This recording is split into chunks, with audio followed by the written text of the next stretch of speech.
Alright, hey guys, welcome back to another freaking live stream here. My name is Morgan Ozpin, and today we're going to be freaking doing a special live stream today. Wait, hold on, let me just fix my settings here in OBS. Hello? Testing. Okay, I think everything's working now.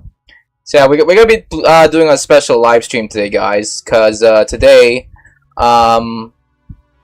I want to try to do something different. Because for the longest time now, I feel like I've been just, passively live streaming myself with you guys in terms of like all of my 3D modeling and music and Godot stuff without actually teaching you guys how I actually do like all the things I do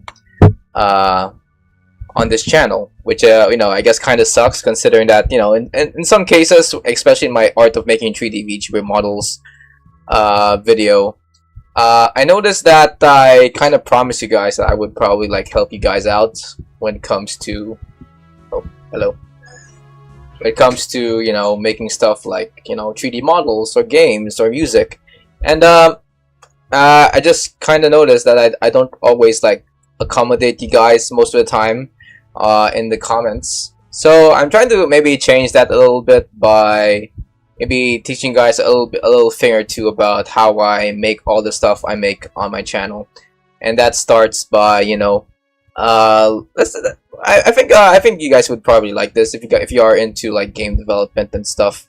If you're into VTubing, well, wait till the next stream because I will be teaching you guys how to improve your rigs on my next stream. But for now, we're gonna be focusing on game development right now. Today we're going to be learning how to freaking make your first GDScript code. So if you guys don't know what GDScript is, it is the one of 3 languages that the Godot game engine can understand.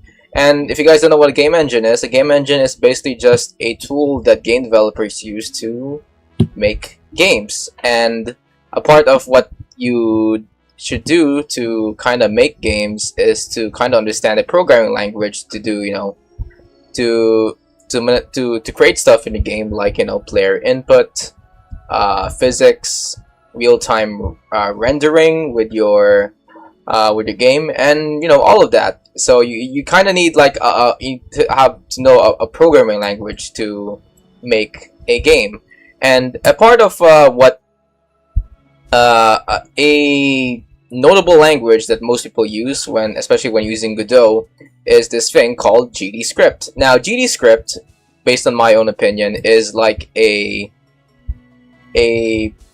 language made specifically made for Godot to make game development much more easier to people who may not have any experience with game development in their lives. So most of the time when people think of game development, they wanna they want to, how do I say this, learn a language called C# or C++. And while most people recommend to use C# because that's like the most common VTuber gaming language that most people use to make games, I feel like that's well, not really changing, but I think if you really want to get into game development for the first time, I think I would suggest Godot, just because of the fact that Godot is open source and free, unlike with other game engines like Unity and Unreal, wherein the freaking game engines may require you to fork up some money. So I recommend, if you want to start doing game development, you should probably start with something like Godot for your game development journey. And plus GDScript, the game and the programming language that Godot uses, is like I said, it's very easy to learn, unlike with C# and C++. And if you ever wanna switch to another program language to use another freaking game engine, I feel like the lessons you learn in GDScript can easily be transferred to when you learn C# and C++, because there are some things that there's some lessons that carry over when you learn GDScript to C#, like variables, functions, conditional statements, I don't know, while loops, and yeah, it's worth learning once so that you can learn many. So to start off, we're gonna be learning a little bit of GDScript here using a freaking how do I say this? A tool made by GDQuest called Learn GDScript from zero. So to be fair, guys, I don't have much time to give you guys, like, I know, some resources and stuff. So instead, I'm going to be, I don't know, just showing you guys this little thing that kind of helped me learn GDScript from scratch, and hopefully I can give you guys a bit more of a deep dive into the lessons that are going to be taught in this one game dev learning tool. So that being said, let's just jump into it.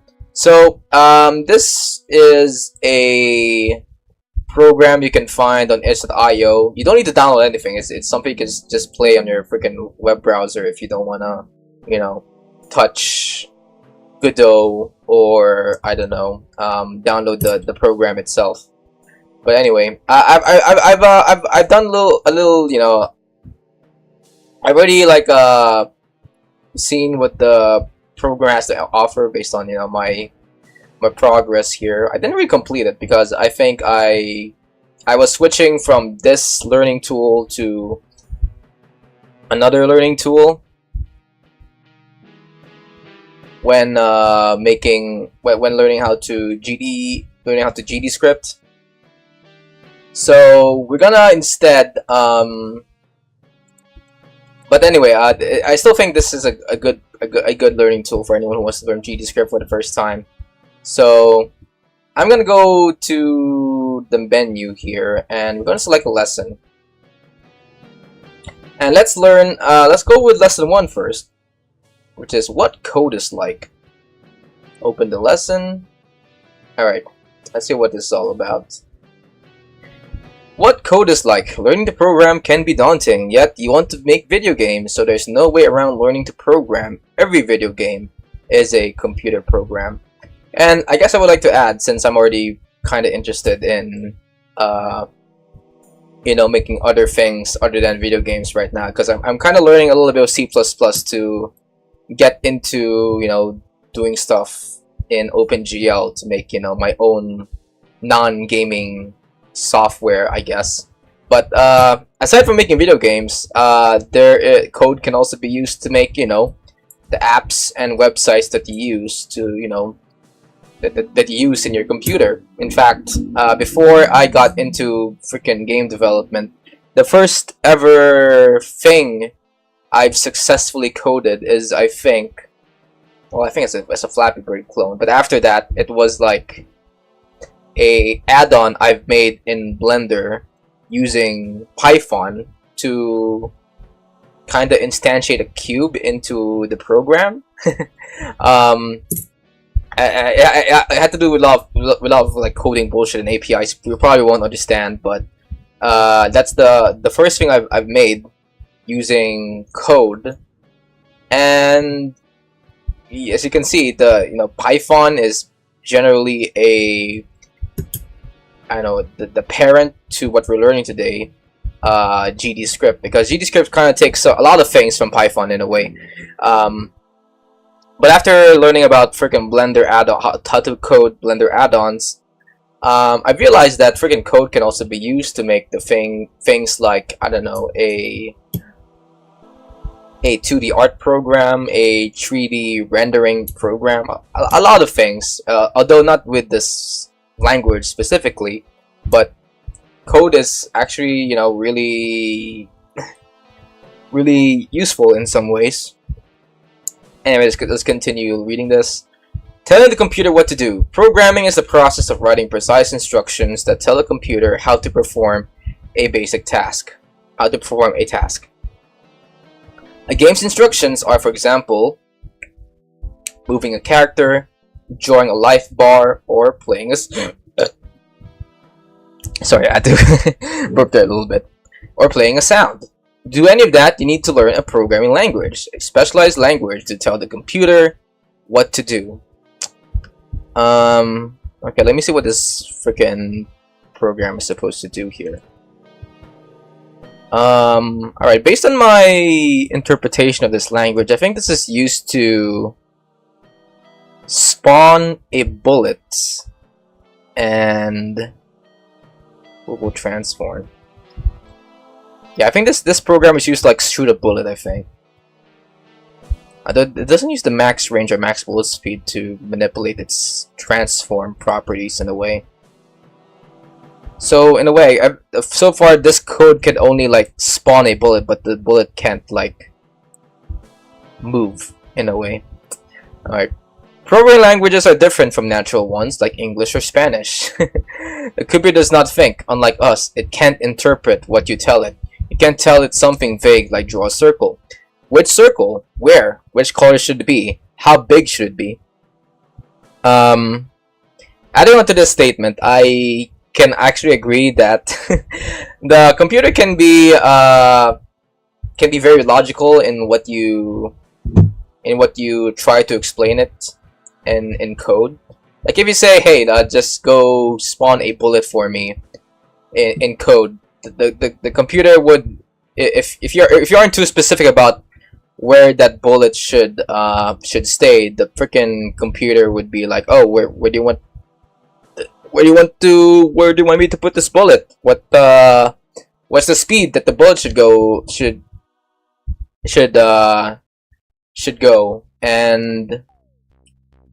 and if it's confused, it will give you like an error message in the terminal or in a dialog box built into the game engine saying, hey, yo, you should probably fix this or something. And usually the fixes are easy to fix if you can learn all of the errors that are being popped up when a code doesn't run properly. Okay, I guess to give you guys an example, I'm gonna freaking pull up the Godot engine real quickly. Hold on, let's see. Let's sure pull this up and oh no, that.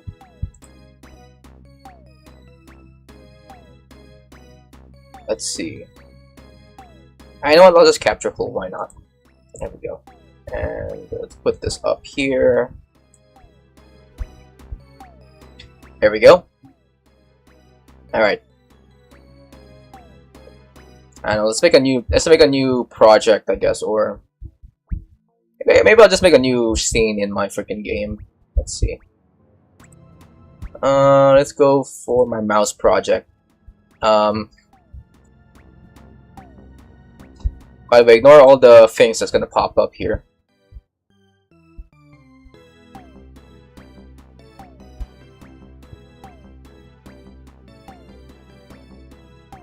Alright. So to anyone who is like caught up in my game dev journey so far, ignore all of this because I'm currently making like a store, an in-game store in my game right now. But let me make a new project here. Let's make another node. Let's create a node and let's attach like a basic script to this. Somewhere here. I'm gonna call this a test script. Create. Alright. So normally when you wanna make like I don't know, some code in your game, and well, you know what, I actually don't know how to explain this, but let's just say I want to print a statement in my output tab here. By the way, you'll be using the output tab a lot just to, you know, do some debugging stuff. So let's say, for example, let's make a variable, and let's call it code, and I'll make it a string, and let's have this string be, I don't know, hello world. Then I'm gonna delete this func process because we don't need it right now. The func ready, by the way, guys, is just like a function that functions right when the game starts. So if you want to, you know, add some words into your output, all you have to do is just go print, make a parenthesis here, and just say, I don't know, bye bye, like that. Let's save this scene as, let's put it right here, I guess. A test.tscn. And if I go play this scene right now, nothing's gonna show up because there's really nothing in this node right now. But as you can see, if I go down to this debugger here, you can see that the word bye bye has been like placed into the output. Now, let's say I wanna maybe, you know, freaking print what a variable, like say this variable code I've put into the top here. Well, I can just replace this with code, and we'll start to now reference the variable code on my variable over here. And instead, if I print this, what I will get is, well, I don't get anything in the game scene right now. But what I get here is hello world, which is what code is supposed to represent, the string hello world. Now, going back to freaking errors here, let's say I make, I don't know, I turn this into a string, like turn this into a number like 12. If I now play this, you can now see that, oops, there's an error. Now, if you want to know what that error is, well, you go down, well, you don't even go down to anything, but you just go down to the debugger here, and you can see that Godot already tells you what the error is. So it says here, parser error, can't assign a value of type int as string. Now, what this freaking error code just means is that, oh, you're assigning a number to what is supposed to be a string variable. Because the reason why I write string here, by the way, guys, is to tell Godot, hey, this is the variable type that I want this variable to represent. So when you assign a variable type into your variable, you can only write that variable type onto your variable. So if you have, like, say an int variable type, you can only assign numbers into it, like 12, 15, 2000, 2, 54. 54 is also good.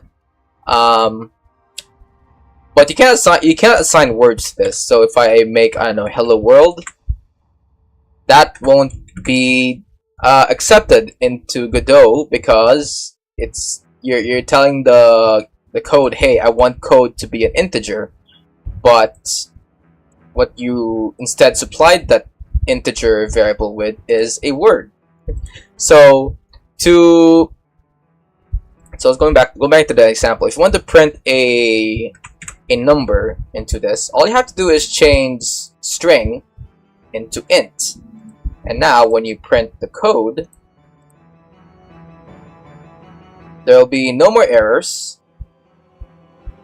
And let's see, you get the number 20 in the output tab. So basically, that's just how you are able to maybe fix stuff on your code. It's really easy. As long as you can read what Godot is trying to tell you in the debugger, you are, you can pretty much do whatever you want, I guess. But anyway, let's go back here. Okay, where were we? The computer needs exact instructions. To draw a filled circle, the computer needs to know exact drawing coordinates, the radius, the thickness, and the color you want. The code to do so may look like this. Click the button to run the code example and see the result. Alright, draw a circle. Hey, that's nice.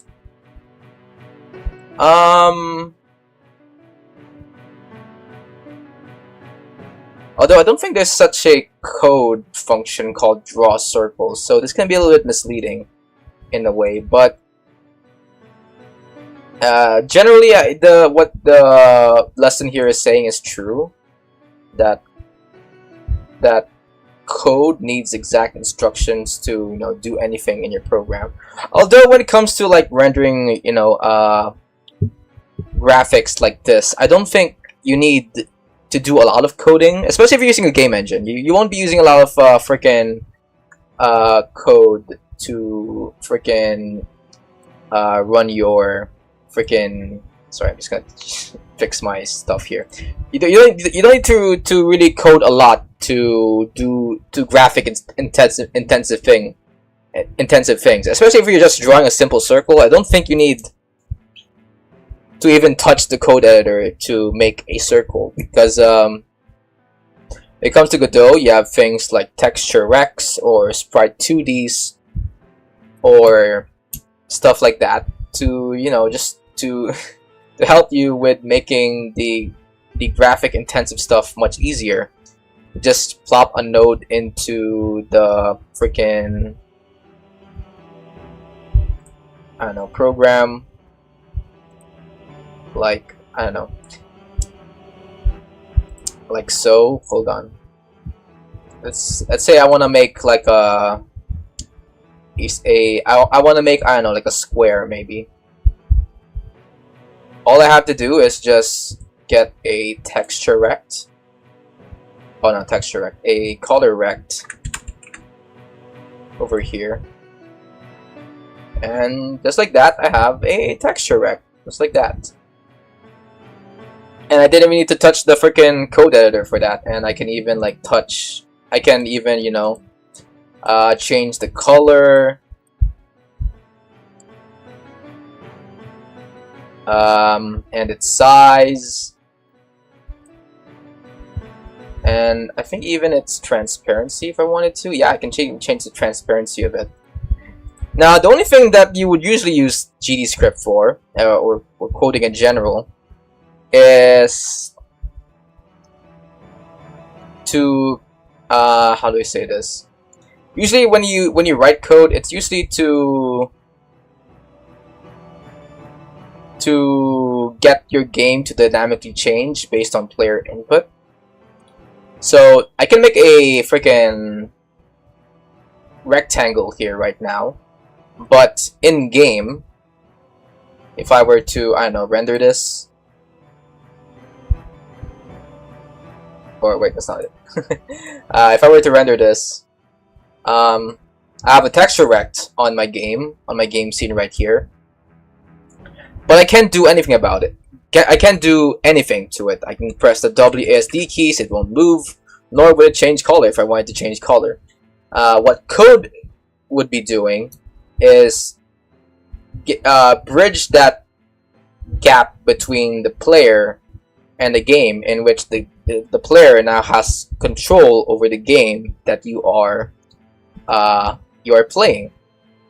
So basically, code is generally used to create player controls, and also to create, like, I guess, enemy AI movement. I'm saying AI, but what I'm talking about is the old school AI, where it's just the Goomba going left and right in your screen and stuff in Super Mario Brothers. All of that is built using code, and that's not something you can avoid when it comes to making game engines. Making a game in a game engine, you will definitely need to use code to make all of those all of those moving parts in your game to make it, you know, playable. Alright. In the following lessons, you'll learn how this code works. For now, we want to give you a sense of what computer code looks like. In this example, everything matters. Each parenthesis, sorry, I need to burp a little bit. Capital letter, period, and comma. The computer always does exactly what you tell it to. No more, no less. It blindly follows every instruction. When you program, you're the one in charge, and you're free to do anything you want. Okay, now, the good thing about GDQuest is that they sometimes give you these, like, these quizzes just to make sure you're in track, you're keeping track of what they're teaching you here. So anyway, what's the quiz here? How do you give instructions to a computer? Using a programming language and precise instructions, or using prose in plain English? Alright guys, write your freaking comment down in the chat. I'll give you guys, I don't know, like maybe 5 seconds. 5, 4, 3, 2, 1. I guess we're just saving this for the VOD, I guess. But anyway, how do you give instructions to a computer? I mean, it's pretty obvious. It's using a programming language and precise instructions. Just like that. You're right. Computers don't understand natural languages like English. To make them do anything, you need to give them precise instructions they understand, using a programming language. Alright, let me just drink some water here real quickly.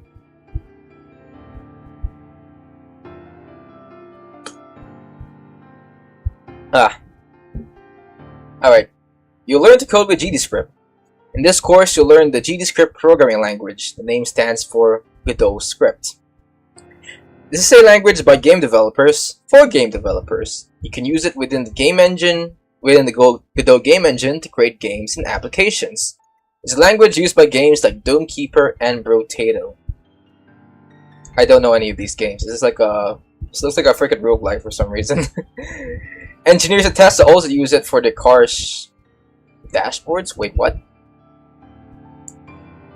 Hold on, that's true. I haven't heard of that fact before. I didn't know GDScript was used for Tesla cars. That's I don't know if I should be interested in that fact or concerned. Considering that, you know, Tesla is, you know, pushing this whole auto drive feature in some of their cars. Anyway, GDScript is an excellent language to get started with programming because it's specialized. Unlike some other languages, it doesn't have an overwhelming amount of features for you to learn. I feel like you are. That's an understatement. Well, not an understatement, but a kind of a lie, I guess. I mean, yeah, I guess I could say that GDScript is not as overwhelming as other languages, but it doesn't change the fact that GDScript still has a lot of things to learn as a programming languages, but it is easier to learn based on my experiences. Based on my experience on, you know, other languages like C++. I mean, I'm learning C++ right now, but I can tell that this is much easier than C++. C, I know with I guess JavaScript as well, and maybe even HTML and CSS. I'm not sure. Although that's on a case-by-case basis, depending on what you're working on. But yeah, GDScript is like one of the easier languages in my opinion. If you're into game development, of course. Most programming languages are similar. Don't be afraid of being locked in. The concepts you learn in your first programming languages will apply to all the others. Most languages have more similarities than differences. Once you learn one, it takes much less time to become productive with the next one. Here's an example of the code in 3 languages: GDScript, JavaScript, and Python. Try to spot the similarities and differences. So I guess this is the first one's GDScript, the second one is JavaScript, the other one is Python. And again, I can kind of see you can kind of see the if you compare the script with GDScript and Python, there's really not much that changed aside from the fact that they changed the func keyword into a def keyword to establish a function. And yeah, I think that's it. Yeah, that's the only thing that's different between GDScript and Python. So if you're gonna be learning GDScript, you're also learning Python in a way. And Python, based on my own understanding, is the most commonly used programming language, I think. I mean, according to GitHub, I heard that Python is being used by a majority of their users, and I think below that is, I think, JavaScript or something, or Java. But yeah, Python is like the English of programming languages in a way. Although it doesn't, though it's not used for, it's not going to be useful for everything that you want to build, but it is like a good foundation to learn about making things like games or programs. Okay. Doesn't look that different, does it? Okay, here's the next quiz. If you learn one language and then want to learn another, will you have to start from scratch? No. As we've just talked before. You're right, most programming languages build upon the same ideas of how to program. As a result, they're mostly similar. It's not to say all languages are the same though. Some offer really unique syntax and require a completely different mindset compared to GDScript. However, languages like GDScript, Python, JavaScript, C++, C#, and many others build upon a similar programming philosophy.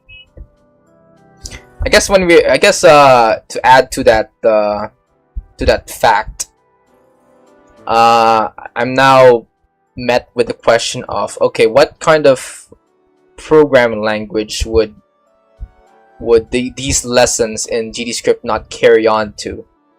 And to me, I think the only thing that would probably confuse people is maybe that would not carry from GDScript to another programming language is, I guess, maybe assembly. And you know, if you guys don't know what assembly is just writing stuff with zeros and ones. There's no letters or numbers to it. It's basically the language that the computer completely understands, and it's just a bunch of zeros and ones. And that you don't need to learn. You don't need to learn that at all, because it is time-consuming to learn. It's impractical to learn assembly code. It's much better if you use a what I would call GDScript, a high-level programming language, or a mid-level programming language like C++ or C. And you know, the high-level programming and mid-level programming languages all seem to have like the same lessons being taught. You know, from variables to functions to conditional statements and all that shit. This is a course for beginners. If you want to learn to make games or code but don't know where to start, this course should be perfect. I guess I'm not technically a beginner, but I am kind of reviewing this a little bit just to refresh my mind in GDScript, because even though I did make a lot of games, I did kind of forget a little bit of the essentials to GDScript. But I am slowly learning about some of these essentials. And I kind of want to learn this with you guys if you are not if you're not really familiar with, you know, programming games or maybe even GDScript. Learning to make games takes practice. Creating games is more accessible than ever, but still takes a lot of work and practice. Do not expect any single course or book to turn you into a professional. Programming is something you learn through practice. If something doesn't make immediate sense, don't stress it too much. Keep learning and come back later. Enjoy the process and celebrate every little success. You'll never stop learning as a game developer. Sorry guys, I'm feeling a bit gassy right now. I just ate a little bit of some beef beef and mushroom with rice during breakfast, and now I'm freaking burping in this stream. What and how you learn. In this free course, you will learn the foundations you need to start coding things like this. Alright, an inventory system, a path finding function, I guess. Along the way, we'll teach you some of the mindset you need as a developer. Too many programming courses skip that essential part. How to write GDScript code, essential programming foundations to get you started. As you go through the course, you'll have many questions. We'll answer them the best we can as we go. But there is so much to cover that we have to take a few shortcuts. We don't want to overwhelm you with information. We also want to respect the pace at which our brains memorize things. We broke down the course into short lessons and practices. If you put too much into each part, you'd learn slower. If at any time you're left with burning questions, you're more than welcome to join our Discord community. Now, I guess it's good to mention that if you're learning GDScript for the first time, I don't recommend that you guys learn this all in one go, because as someone who learned GDScript before, you'll feel overwhelmed that you start to wonder whether you are even built to even learn programming in the first place. But I think as a first-time coder or game developer, you need to ease into it. Don't consume a 10-hour coding tutorial all in one go. Just break it down into smaller parts, and then once you learn one bit of coding, of a coding tutorial, try to practice it in your own time. It's not only essential that you know about these things, you should also be able to apply them and make a game out of it if you can, or else, because there will also be times wherein when you make a game, you would think that, oh, you already know all that shit after watching a Godot tutorial. But when you finally open the game engine and you start coding and you do the exact thing that the guy said in the tutorial, you would still encounter, I don't know, errors or bugs or things that just don't work correctly. And that is when you realize that, oh, this freaking Godot tutorial may not offer you all the information, either because maybe it's outdated, maybe the creator specifically left out information so that you can buy their $150 Godot game development course, or maybe they just didn't expect you to have that error when making that tutorial.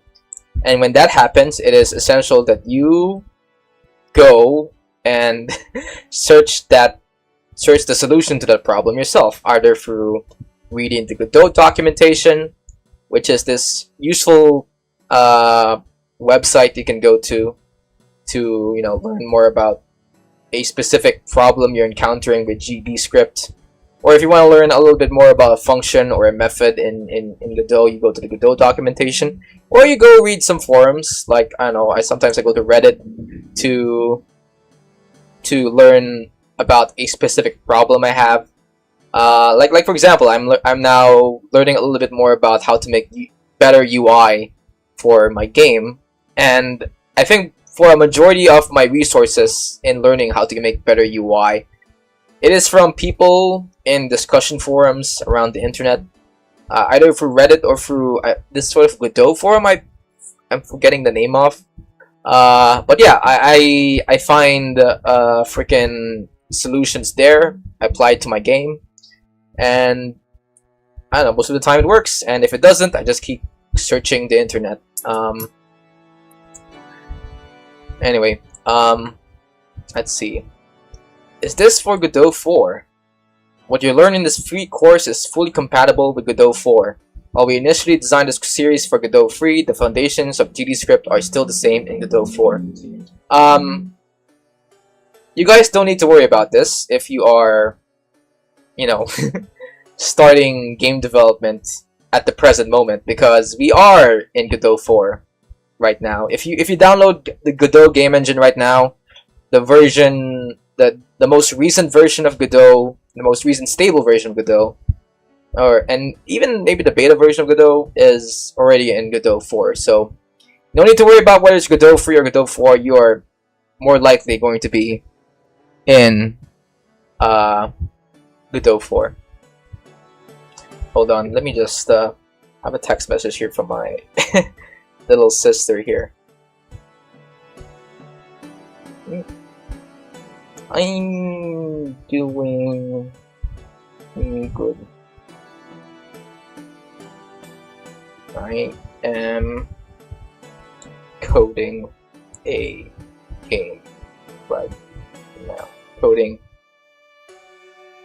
stuff right now. Okay. Alright, programming is a skill. So to get good at it, you must practice. It is why we built this app. Each lesson is followed by an interactive practice to use what you learn. Speaking of which, it is time to look at the practice screen. To continue, click the practice button below. It will give you a short run through how practices work. Alright, let's do this thing, I guess. Try your first code. We prepared a code sample for you. For this practice, you don't need to change anything. To test the code, click the Run button below the code editor. Okay. I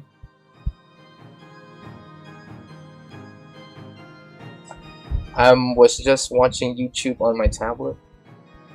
Wait, is my freaking sister in my chat right now? Holy shit. Yeah. Teaching people how to code.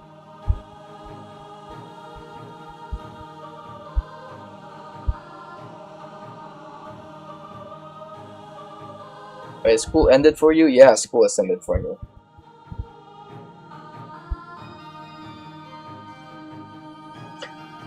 Okay, let's try to run this program right here. What is this? Well done, you completed the practice. Stay and play around, or continue the course. Lesson complete. Stay and revisit the study material, or continue the course. Okay. Alright, so if you guys don't know what this function essentially did, it simply printed the welcome, this word welcome into my output. So nothing's really happening with this guy right here. But under the output tab here, the word welcome has been created. So with the same function, I can even do things like, I don't know, say print good day. Let's run this program. Good day. Or how about red, yellow, blue.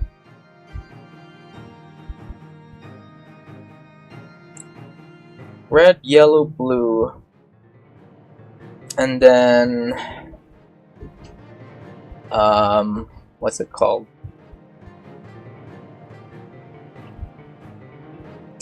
Yeah, frick. Sorry guys, my attention is kind of split here because my sister is texting me right now. What is this? I'm gonna be starting. I kinda.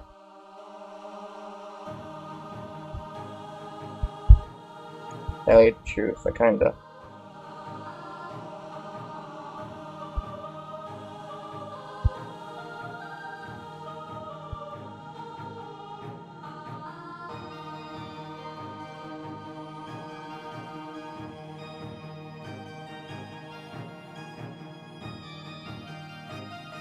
But it wasn't.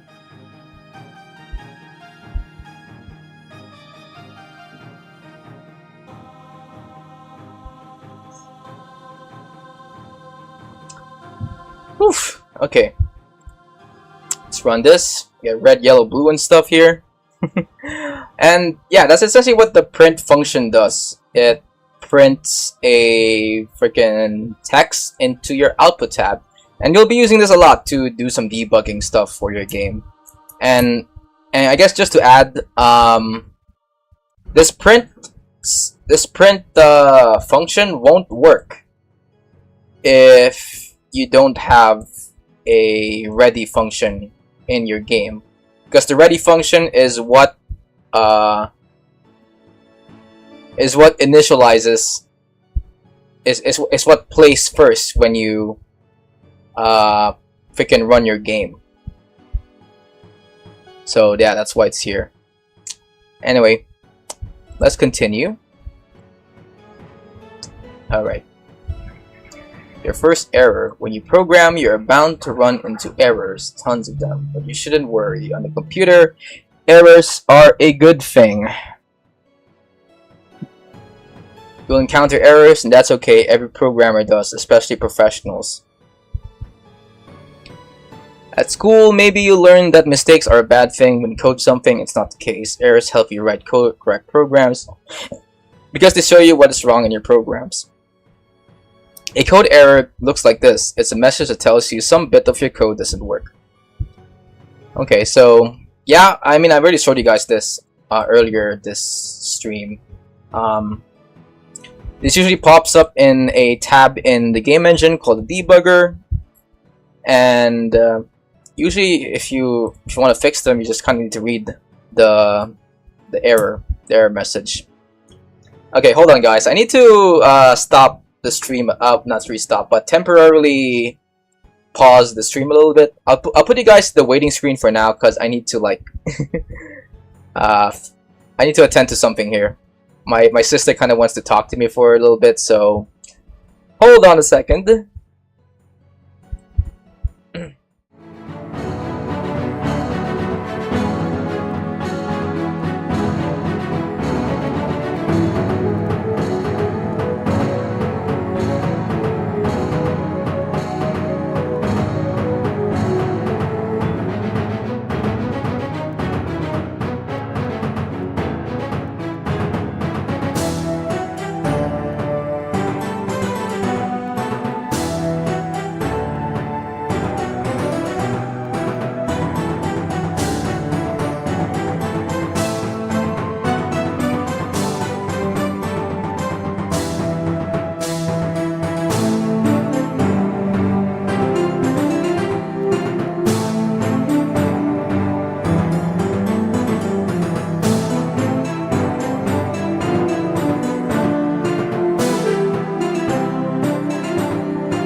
Okay, guys, I'm back.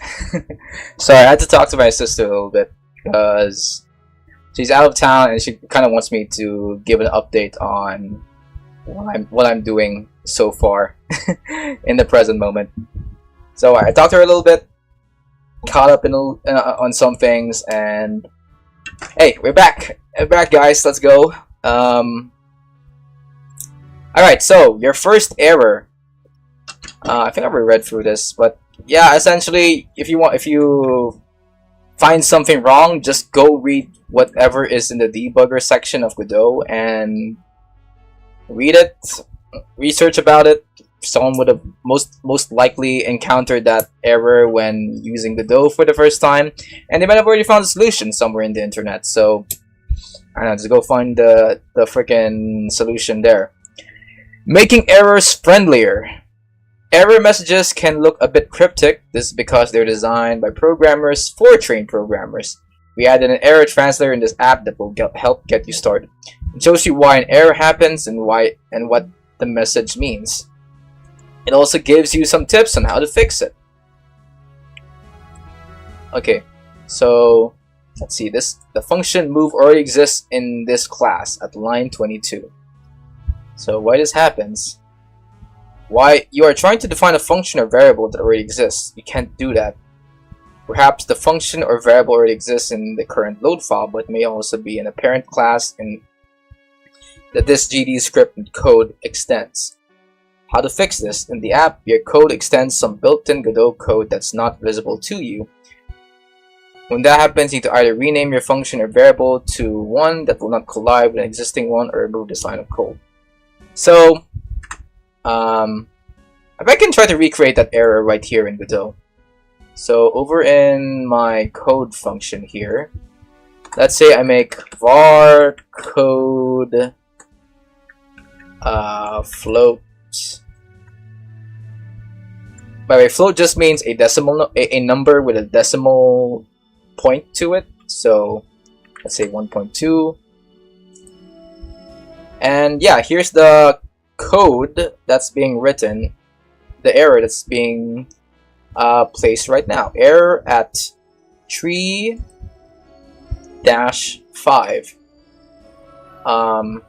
Okay, so when you read an error, you would most likely encounter this sort of parenthesis here, and what this essentially means that the error is located at line 3 of your code. So 1, 2, 3.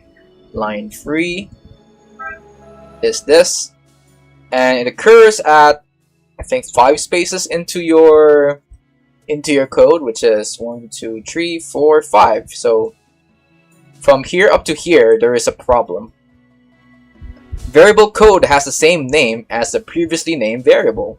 So if you want to fix something, an error like this, or specific like this, all you have to do is just rename your variable, because in GDScript you can't have the same name, two variables with the same name. So since I have two variables here that's both named code, all I have to do is change one into, I don't know, number. There we go. And now the error message is gone, and we can run this script without having any more error messages. So that's essentially how it works.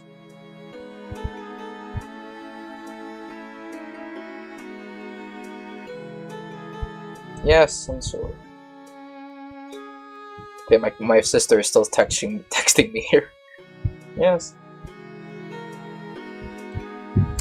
Anyway, let's go back to here. Okay. Error messages are designed on purpose by fellow programmers who come before you. They anticipated you might have specific issues and wanted to help you fix them. You shouldn't think of errors as failures. They are like mentors helping you from the past. Importantly, errors won't break a computer, at least not with GDScript, because it's a pretty safe language. Ultimately, you want to fix all the errors in your program. Understanding what is causing the errors with the help of error messages is key to fixing them. So yeah, without error messages, guys, you won't even know if your if your script is running well, or if there's like a mistake that you've written while writing code in Godot. So error messages are a good thing, and I'm gonna say this is a good thing here. Yes, error messages are here to help you. Pay attention to them and do your best to read them and understand them. With experience, you'll learn how to make your code work more reliably thanks to error messages. Okay, let's see an error in action. Once again, click the practice button below to face your first real error. Alright, so what is this? This code is incorrect and will cause an error when you try to run it. The code defines an empty function named "this code is wrong." To work, the code should use the return keyword, but this keyword is currently inside a comment, which the computer ignores. Test the current code by pressing the run button, then remove the comment sign to make the code valid. Be careful not to remove the spacing before return, otherwise that'll cause an error. You may try that too if you feel like it. Okay, so a thing about freaking GDScript is that it is also sensitive to how you space your characters. So if I were to remove that indentation before return and I run it, you can see that it gives me an error telling me that, oh, you shouldn't be freaking removing that indented block. So all I need to do is just do this, run it, and it's good to go. Let's go. Now I'm gonna stay here for a little bit just to give you guys a bit more of an explanation to how coding works. With GDScript, there are also some things, some functions that carry out even if you don't define them. So let's say, for example, I want to once again print a word into my output tab. I can use the same function as I've used before to create my hello world function here from before. All I have to do is make this print function followed by parenthesis, then a single quotation marks, say hello world, run it, and it's not returning. What the heck is happening? Okay, how about I do it in freaking, I don't know, Godot here, because I think GDQuest is using its own special version of Godot to run its code. Let me see. Print. I don't know. We can print hello world here, I guess.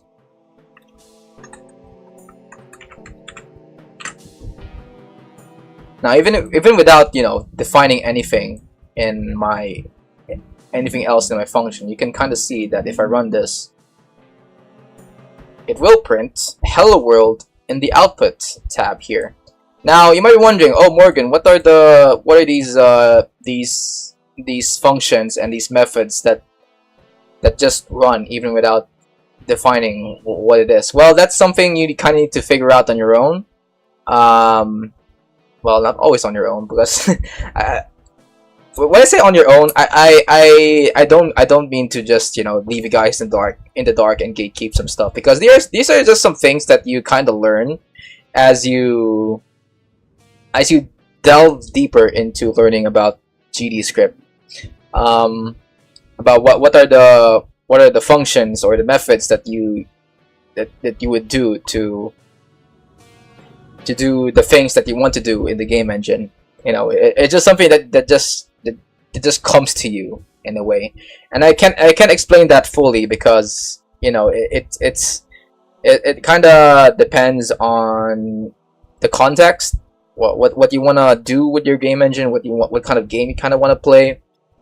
All those functions kind of depends on that in a way. Anyway, we'll continue to this. Remove the error, and let's go here. What's this? He stands on the shoulder of the giants. As a programmer, we rely on a lot of code created by others before us. Every programming language comes with a wealth of features created by other programmers to save you time. We call a bundle of code created by fellow developers a library. It's a bunch of code sitting there, waiting for you to use it. Game engines like Godot bundle many libraries together. They provide a massive toolset to save you time when making games. And I guess it's also worth mentioning that when you code anything, really, in general, a majority of it is just you. I've said this in my past video about how I became like a coding genius or something in my channel. But essentially, a lot of code is just you pressing the Control C, Control V key to after finding the code you need to run your game in the internet and pasting it into your freaking terminal in a way. That's all essentially what coding is, and you know, it's something that the coding community even encourages, because you know, with things like libraries and stuff, where you reuse code to make better applications with it, you know, it's encouraged in the coding community to just reuse code. That's why we have things like libraries, APIs. Game engines are essentially just code built on top of code. In fact, here's a fun fact about Godot. Godot is actually built upon itself. The Godot game engine is made using the Godot game engine, and I know that's a hard thing to wrap your head around, but it's like it's really fascinating to learning that the apps that you use are just apps built on top of one another to make a different app in a way. And that's how coding works, guys. So let's see. You'll always use a lot of existing code. In coding, always use a lot of code from developers who came before you. In a moment, you'll write your first code. You use functions created by the Godot developers. A function is a list of instructions with an exact name. We can tell the computer to execute all the instructions in sequence with that name. I don't know if I should talk about functions before GDQuest teaches you about functions, but I feel like you'll get confused by my explanation if I were to explain what functions are. So I'll let GDQuest do it for me. Alright, calling functions. When you tell the computer to execute a function, we say you call the function.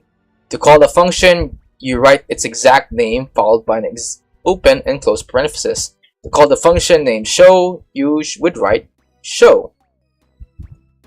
In Godot, calling show makes something visible, like a character or item. The complementary hide function hides the entity. I think I can show you guys the show command right here, right now. So under my func ready, if I go,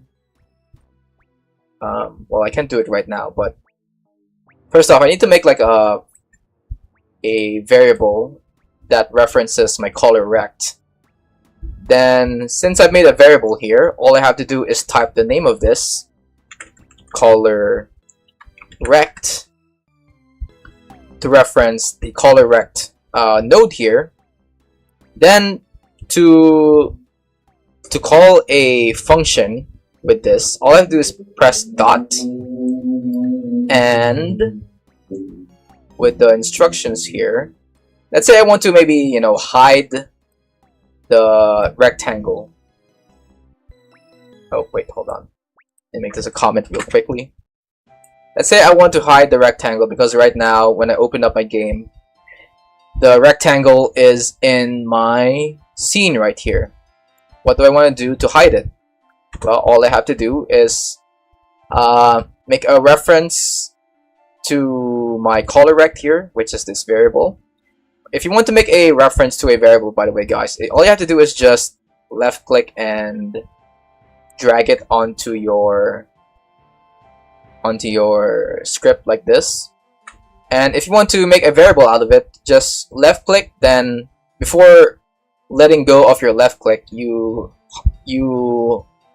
hold control, then let go of your left click to make a variable.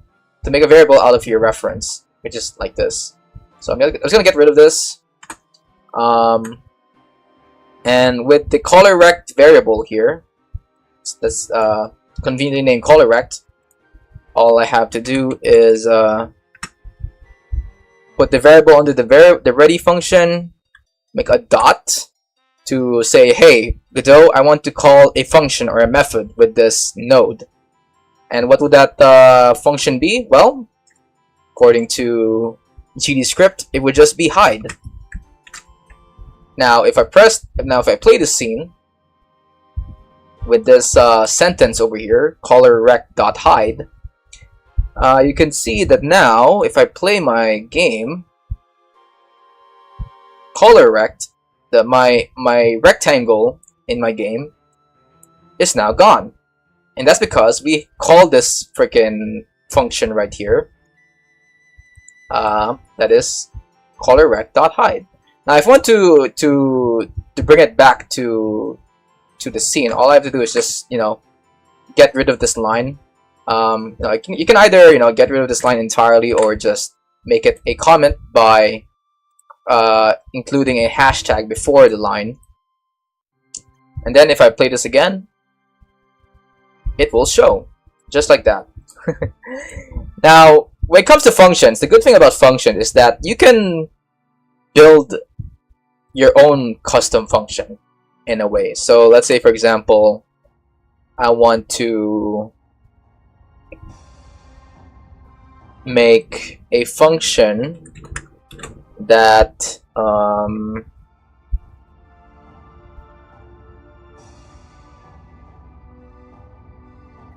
that changes the, let's say,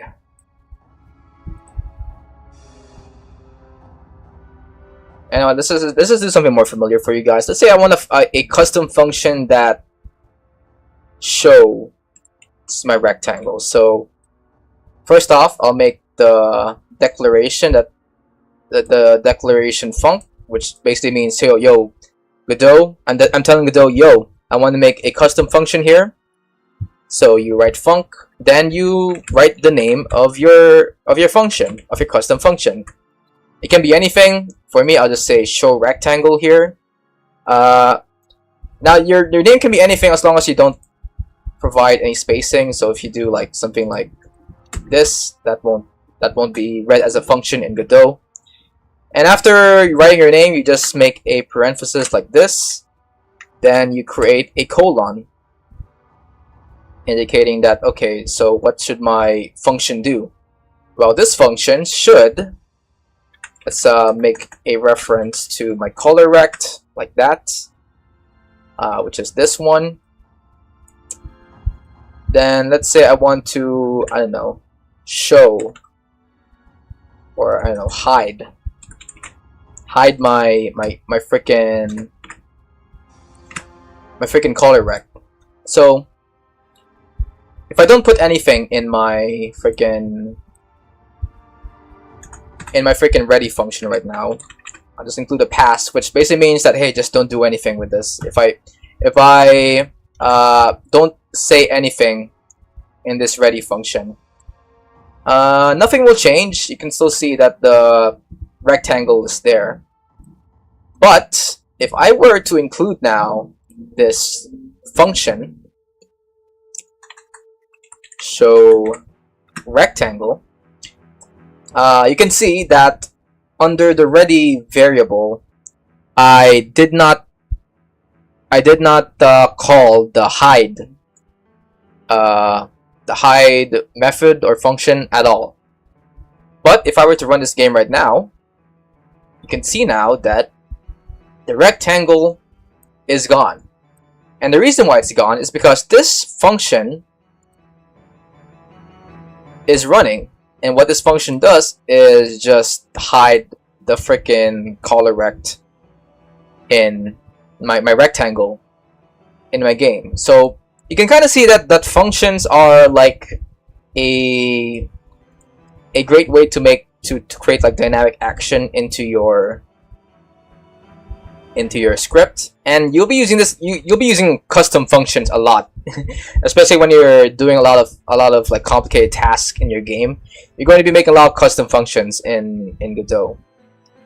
So going back here, once an entity is visible, calling show again does not have any effect.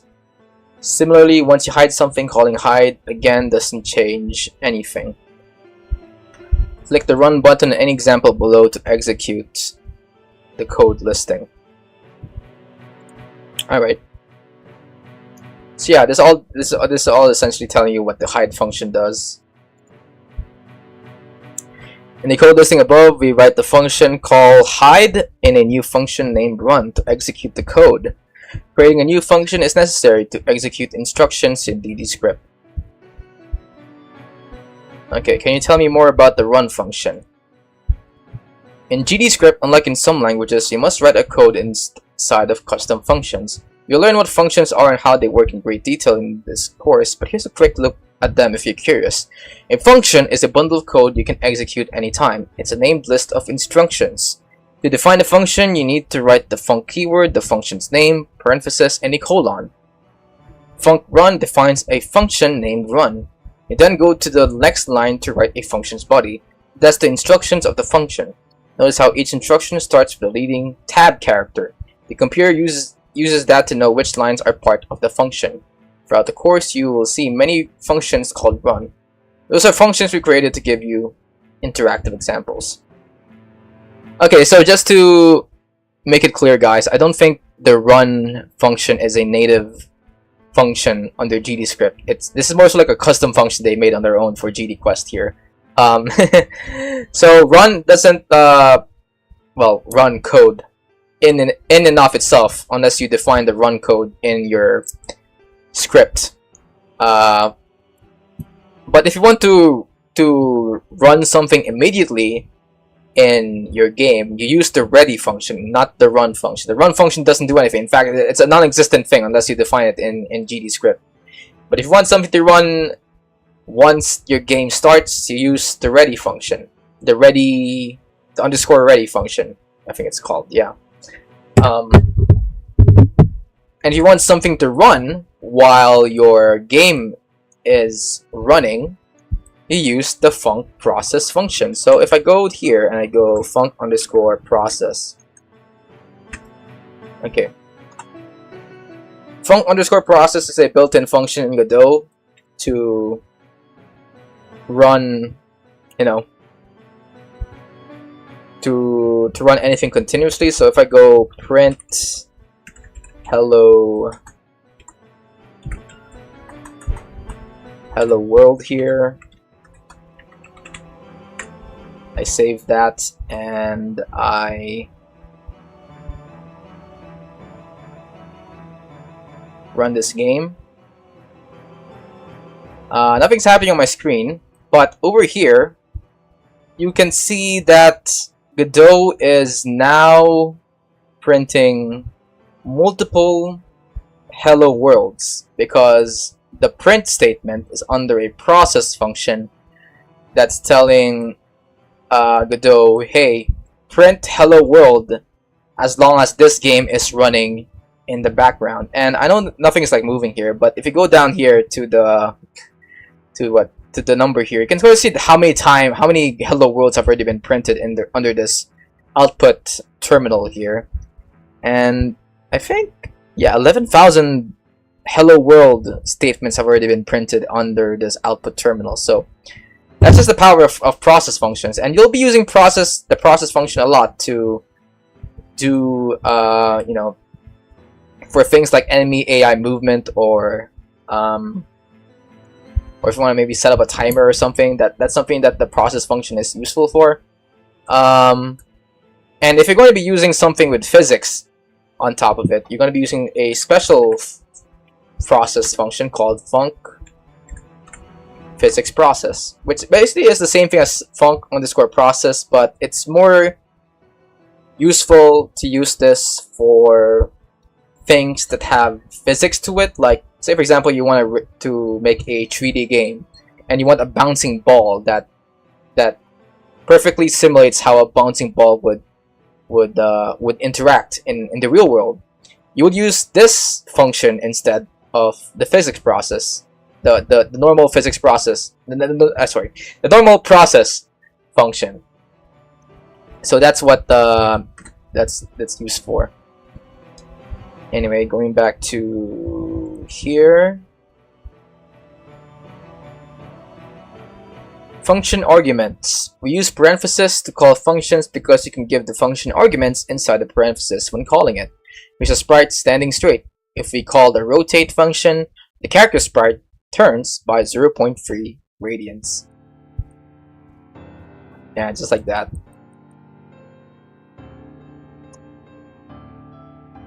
Okay. This can also work with custom functions as well. And to give you guys an example, I'm gonna get rid of this just to make it more readable for you guys.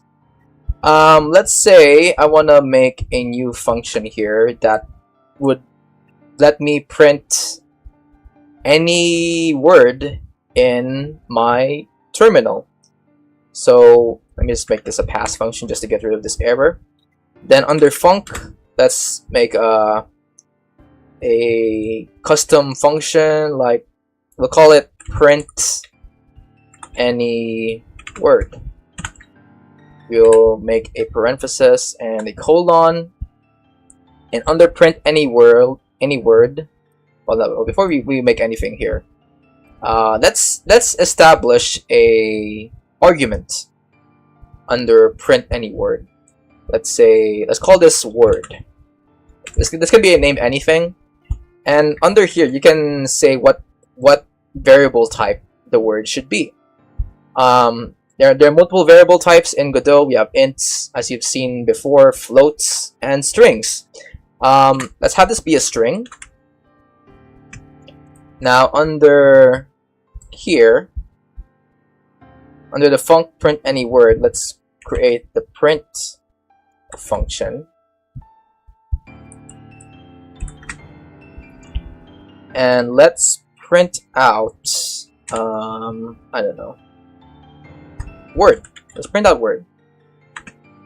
Now word is something we defined via the argument that we've typed on inside this parenthesis here. Now if we I don't know, like get print any word over here, and we type in a word like say elephant,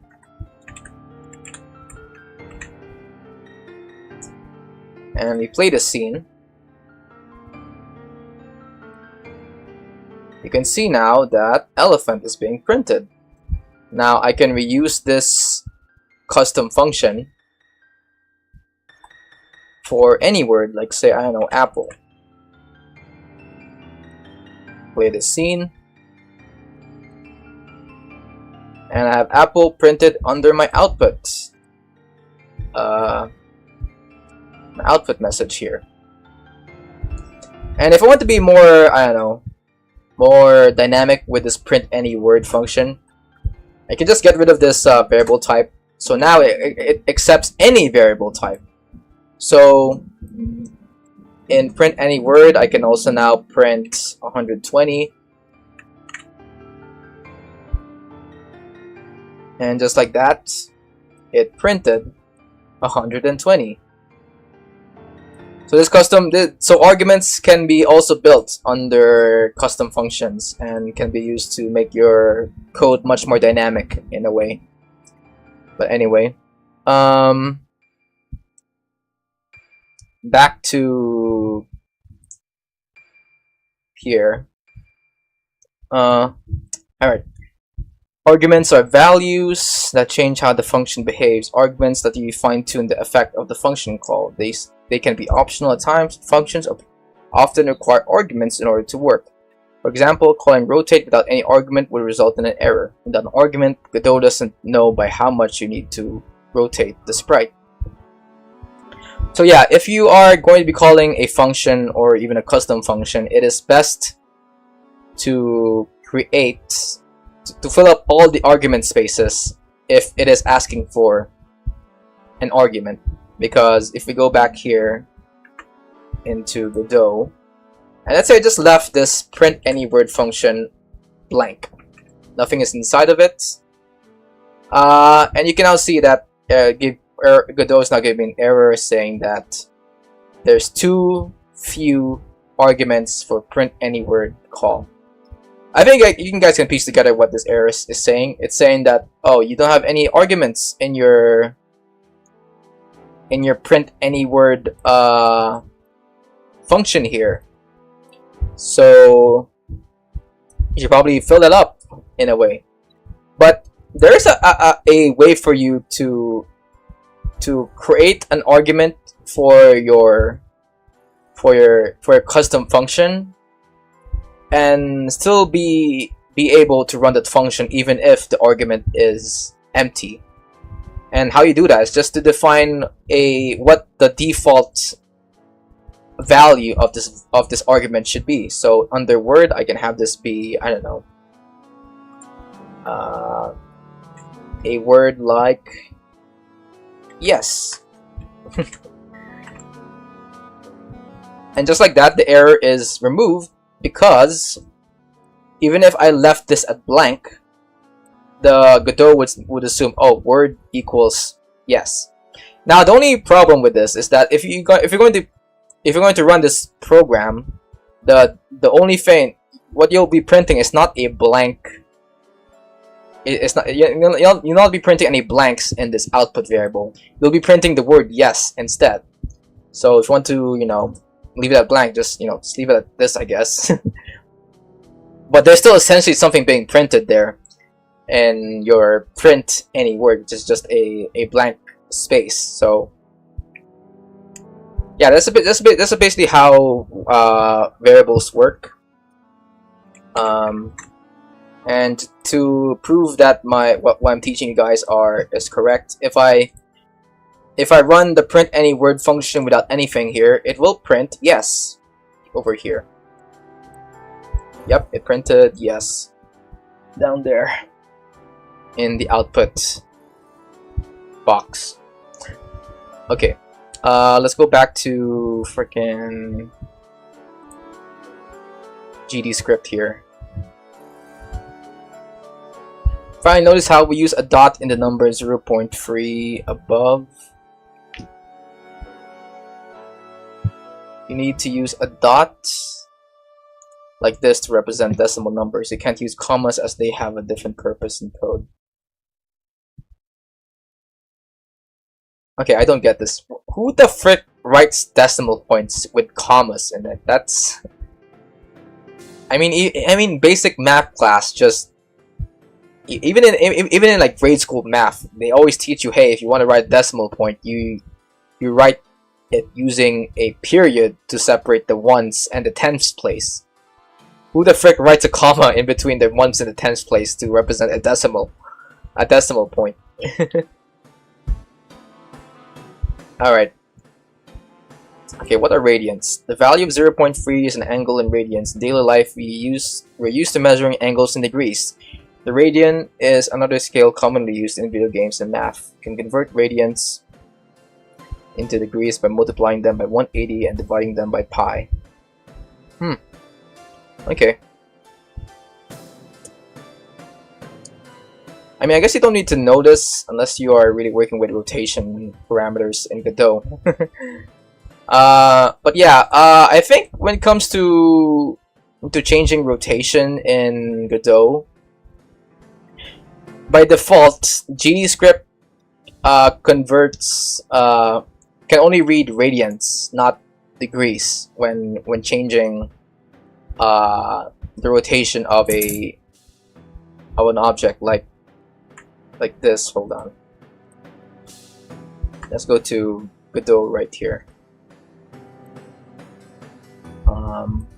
Yeah, I have a color rect here, and I can change the rotation of this by going color rect dot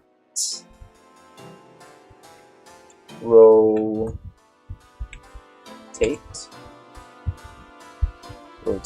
rotation maybe.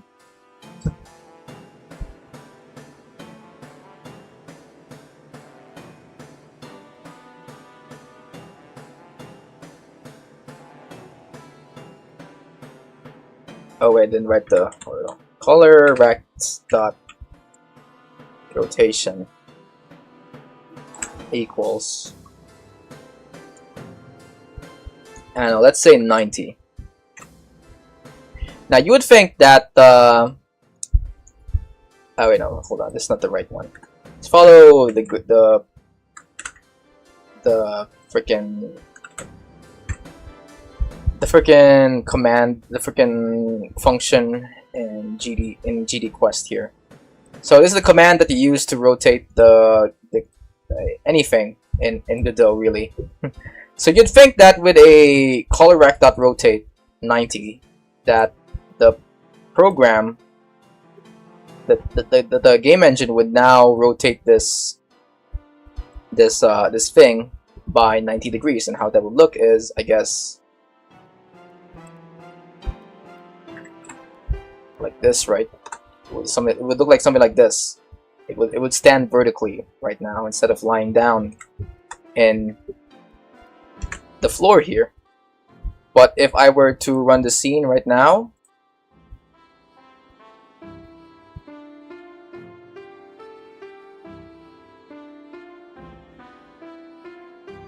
oh, well, I guess it didn't work. Wait, I don't think the rotate function that works with this dot rotation equals 90. Okay. Okay, that's a mistake on my part. I don't think the rotate function is available for UI elements. But if I were to do this right now, you can kind of see. Oh, whoa, that's weird. I said to rotate my color rect by 90 degrees, but it is tilted slightly. What's going on? Well, that's because this isn't in degrees. This is in frickin' radians. So 90 radians is different from 90 degrees of rotation. But to change that, all you have to do is just go radians, degree to radians. I think that's the word for it. Yeah, converts an angle expressed in degrees to radians. So I go 90, just like that. Play this, and you can see now that it's perfectly 90 degrees tilted. This is how it looks before. It's lying down, and this is how it looks after. 90 degrees of rotation. Perfect 90 degrees of rotation, might I add. Yeah, that's something else you need to learn about. Freaking turning radians information to degrees, or degrees to radians. Just use this simple function to get that sorted out, I guess. Okay, let's continue.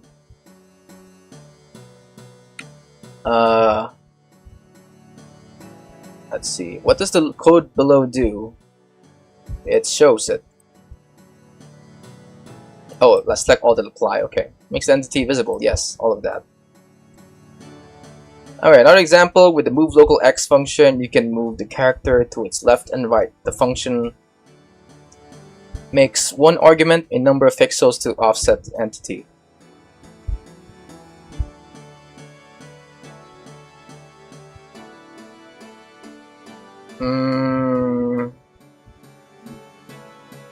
Wait, is that actually a function in Godot? Hold on. Maybe for Sprite 2D, maybe? Let me see.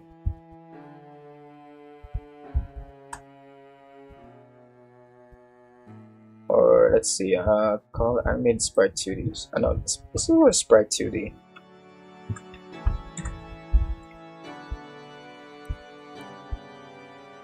Let's see.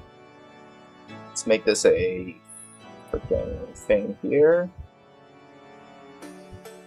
And let me move this onReady variable here, and let's go Sprite 2D.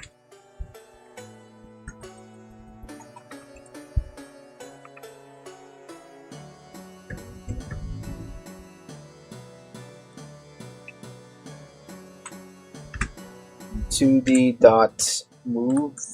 Oh, that is a freaking. Huh, I didn't even know that's a function that exists in Godot. Although I think based on this on how it's defined here. It moves its location, I think. But I mean, in real game programming, you don't want to move the position of your well, especially in the Godot game engine, you don't want to move the position of your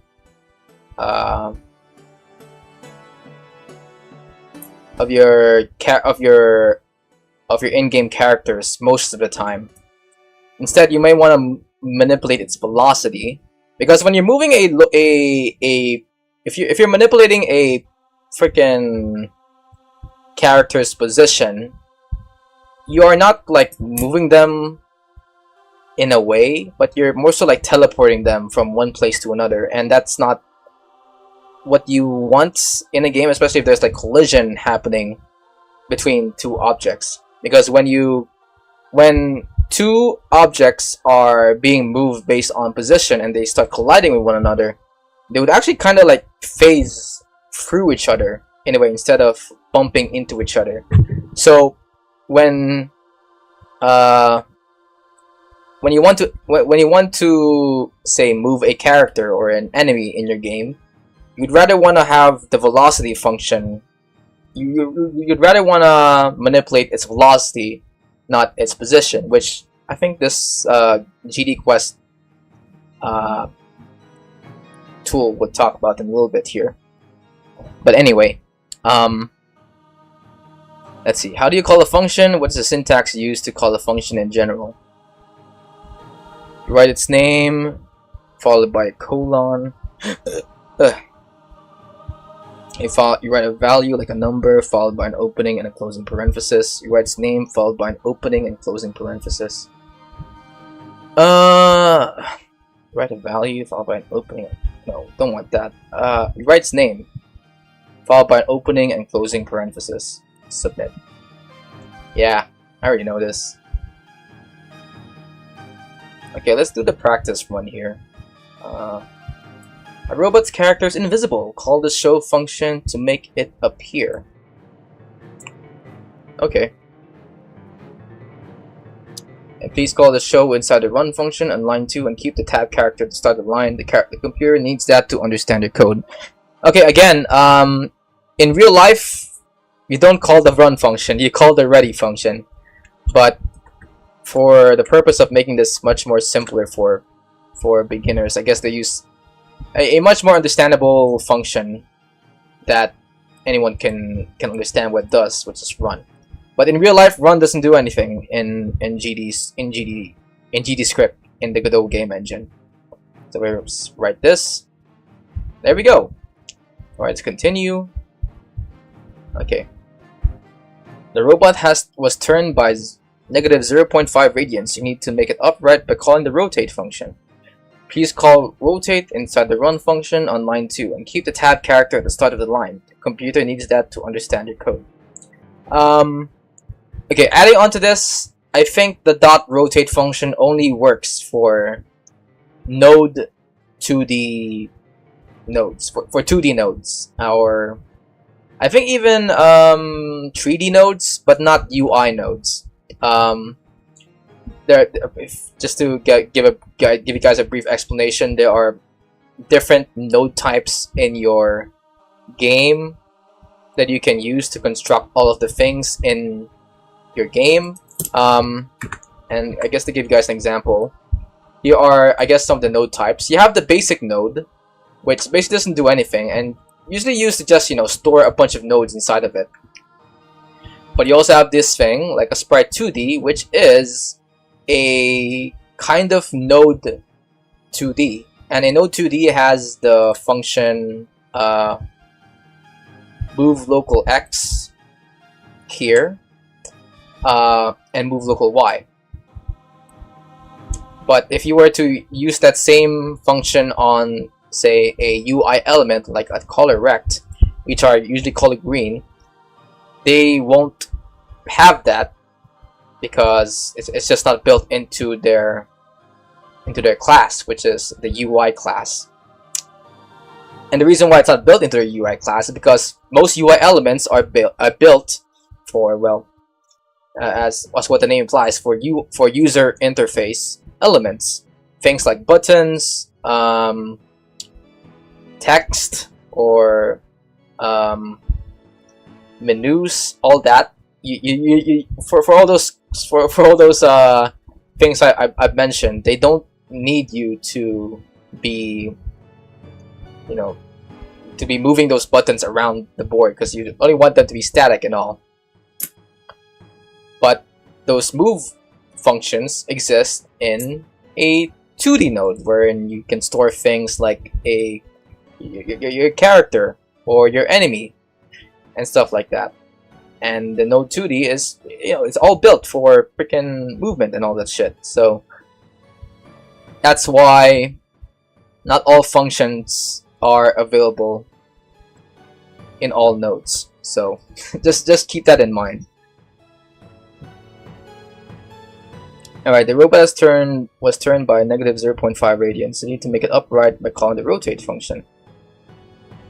Alright, rotate.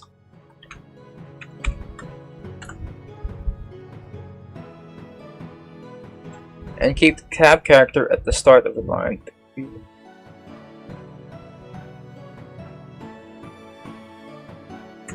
Maybe 0, let's see, run.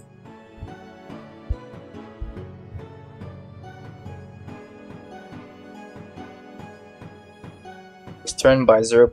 Okay, so just rotate by 0.5, I guess. There we go.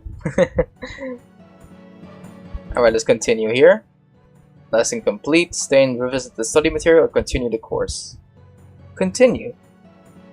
Drawing a rectangle. We use code created by others like we did in the previous lesson. This time we'll solve a more complicated problem. Drawing shapes. Okay, this seems to be a more specialized lesson for GDQuest, but if you want to learn about how to structure code, I guess this is one for you. We present to you the turtle. We created the turtle to teach you how to call a function. The turtle is a little machine that moves forward, turns, and draws lines along its path. To make it draw, you give it a list of instructions. On each code line, you call one specific function. We prepared several functions for you. A move forward pixels function makes the turtle move forward over a given distance in pixels. A turn right degrees function makes the turtle turn clockwise by a precise amount of degrees. And a turn left degrees function works the same as turn right, except the turtle turns counterclockwise.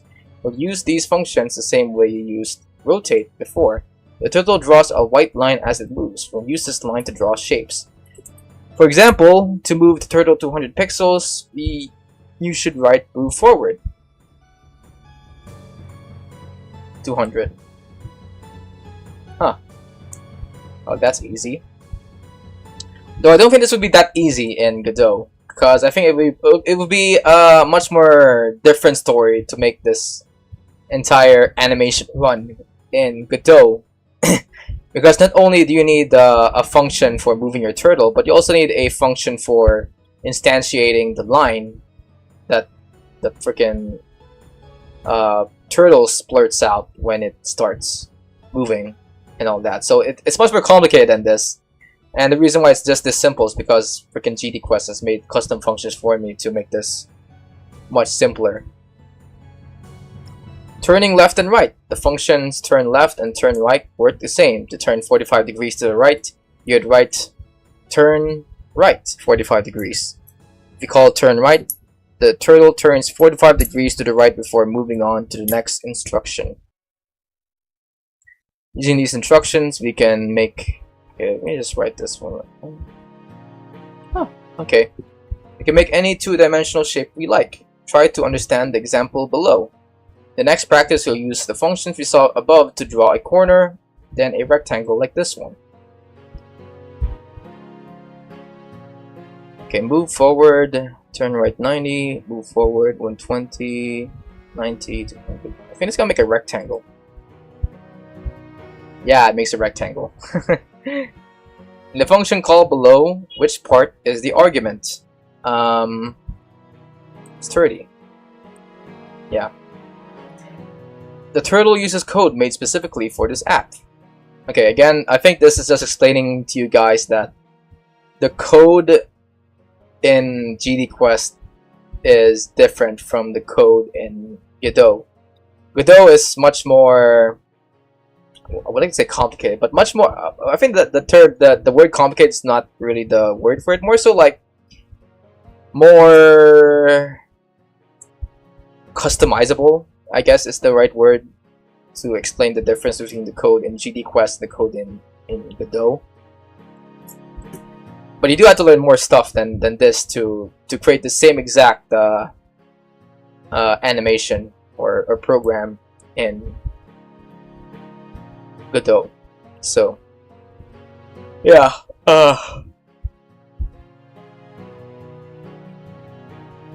let's do some practice here. Use the turtle to draw a square's corner. You will then build upon it to draw a rectangle. Okay. In this practice, we'll tell the turtle how to draw a corner. The corner is made up of two lines that are 200 pixels long. The lines are connected at each end by 90 degrees or right angle. The move forward and turn right functions to the right draw corner, but they're missing some arguments. Add the missing arguments so the turtle moves forward 20 pixels, turn right 90 degrees, then moves forward again 200 pixels. We add the first argument for you so the turtle moves 200 pixels. In final practices, we'll draw multiple corners to create rectangles. So I guess they pretty much told me what to do right now. I mean, the code here is pretty much readable. Which, by the way, brings me to what a good practice to have when writing the custom names for your custom functions and stuff. It should at least like kind of tell you what the function is supposed to do. Like I can have move forward, the move forward be called move forward here, but I can also call the name of that function to be, I don't know, elephant or apple.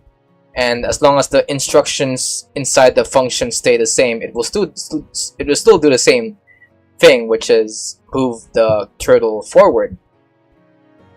But it is good practice to at least have your name be a hint to what the function should do. Like in this case, how the GDQuest has set up their functions for us. So you know, even without knowing what these functions do, I know that hey, move forward pretty much just moves my turtle forward by a set amount of numbers. Turn right rotates my turtle clockwise based on a number I write in this argument, and move forward, well, that's just the same as move forward over here. So let me write this here. Good, running tests. Hey, continue. Alright. Add the correct arguments to the functions move forward and turn right to draw a rectangle with a width of 200 pixels and a height of 120 pixels. We wrote the first argument for you. Okay. Let's see. So you want me to draw a rectangle, so turn right 90 degrees, move forward 200 pixels, turn right 90. Oh wait, no, you want me to make a rectangle with 120 pixels in height, so 120, turn right 90, move forward. Can I go down, please? Okay. 200, turn right 90 degrees, then move forward 120 degrees. Let's play this function right here.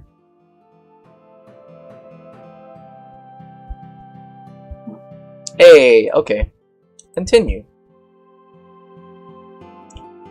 Write out calls for the functions, move forward and turn right to draw a rectangle with a width of 220 pixels and a height of 260 pixels. We wrote the first two lines for you. Be sure to write each instruction on a separate line. Okay. So, we're gonna be using the same functions here to make a rectangle, but this time the functions that we'll be using isn't laid out for us. But I think I already know what to do. Just go move forward. Usually I have the autocomplete. I got those autocomplete to write my functions here, but I guess GDQuest doesn't have that. So I want a height of 260, so we go 260 pixels and move forward.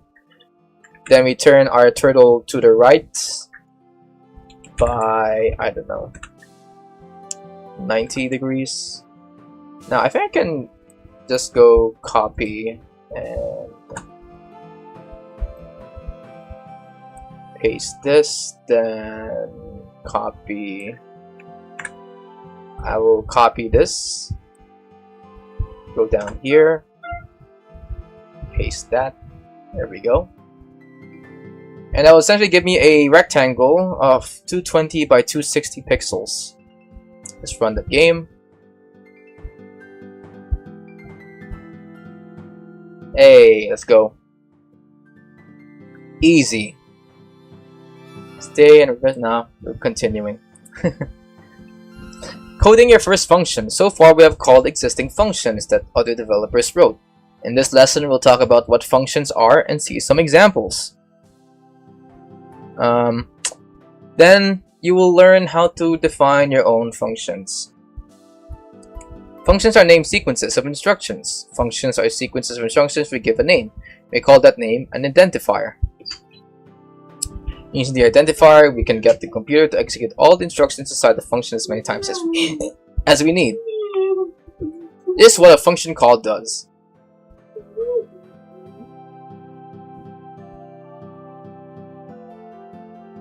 Alright, learn more about identifiers. In computer programming, we talk about identifiers rather than names. This is because a function name is a label the computer uses to precisely identify and refer to a function or other code elements. Identifiers are unique. You cannot reuse the same name in a given space in your code. If you try to name two functions the same, the computer will raise an error. So yeah, same thing for variables. Your function name should all be unique. Two functions can have the same name. If so, you need to freaking make a new name out of it, I guess. If there's any code that you need to run multiple times, you can put it inside a function and give it a name.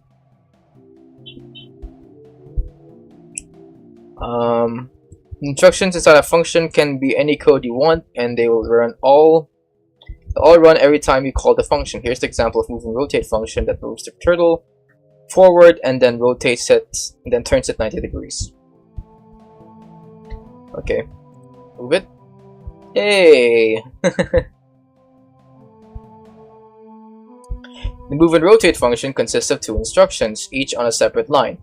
Both of those instructions call another familiar function. You could write another function that calls move and rotate 4 times to draw a square of length 200 pixels. Okay, pretty nice.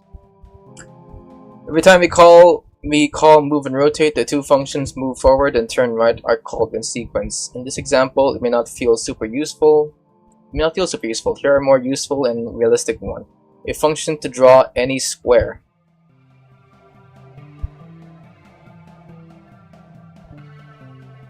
Parameters, which we will explore in the next lesson. Drag the slider to change the square size. Okay, we can have it maybe 150 maybe. Oh, that's nothing. About 20. Yeah, I've already talked to you guys about this, you know.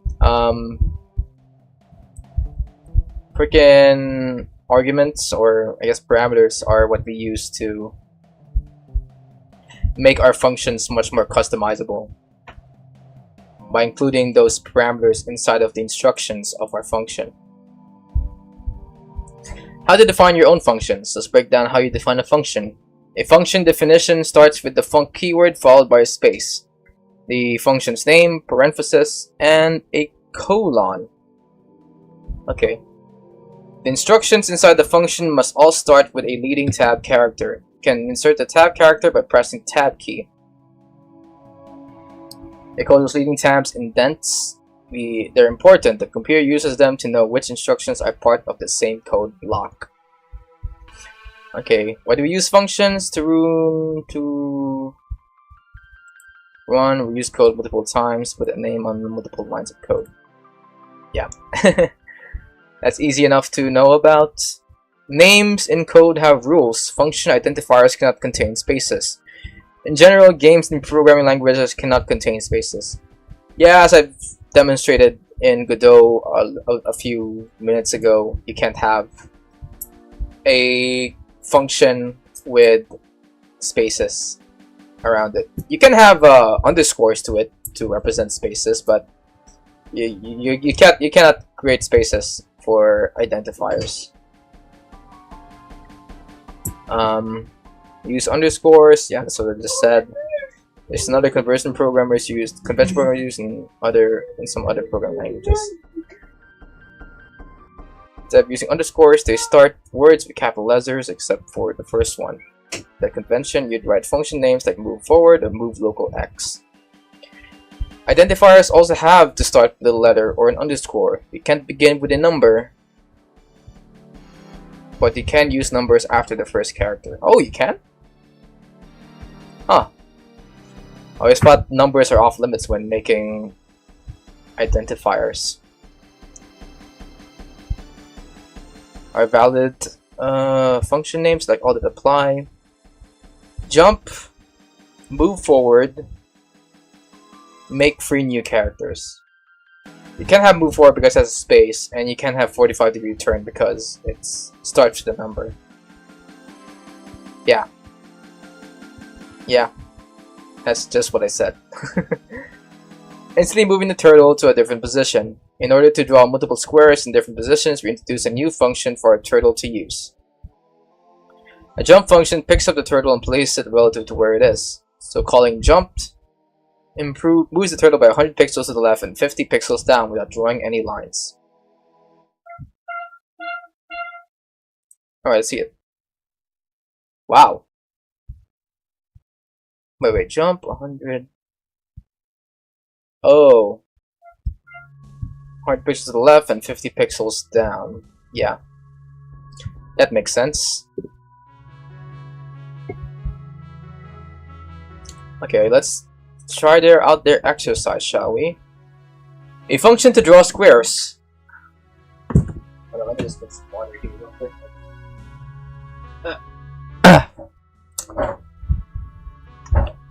Okay. Code a function named drawSquare to draw one square of length 200 pixels.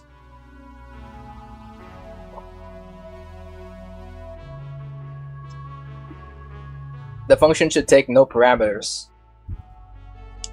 Okay. So, following the instruction, we just do func draw underscore square. So once again, though, if you want this function to run in real time in Godot, you either put it in a ready under the ready function. If you want it to run once the game starts, or you put it under a process function if you want it to run continuously as the game is running in the background. You can't just have draw square be written in your script and expect it to run as soon as your game starts or is running. Okay. Move forward.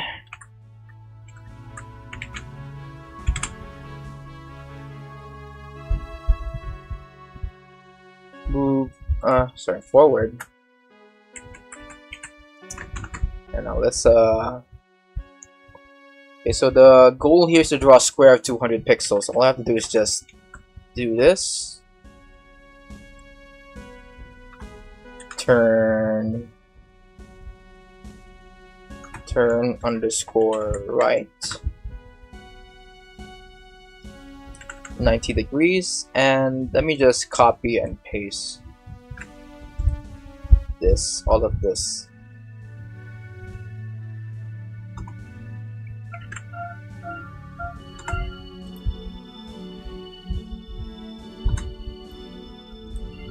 So this is one line, this is second, third, and fourth. Here we go. Then let's run this move. Oh, forward. Okay. Again, the freaking GDScript is very sensitive when it comes to spelling mistakes. So you gotta be sure your function names are the same if you want to run the same function. Okay, run.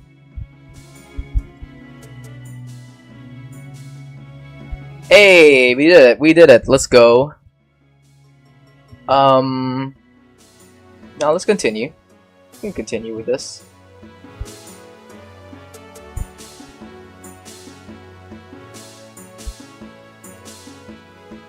Okay, so let's see.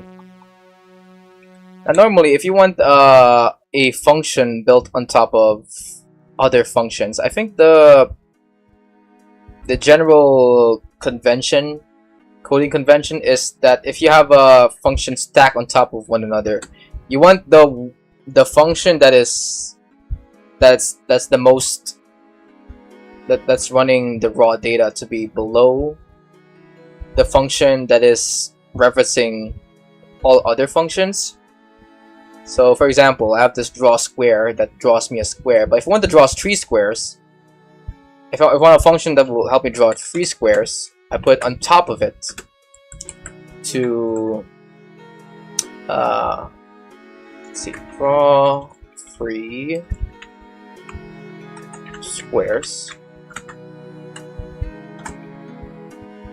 Just because that's just the general convention, I guess. So, oh, and don't forget to leave your indentations. Draw square. Okay. And of course, if you want to call a function, don't forget to include the parenthesis. Then let's do a jump. Since we are making 3 squares, we need to make a jump here. 300 by 300. And just to speed everything up here, I am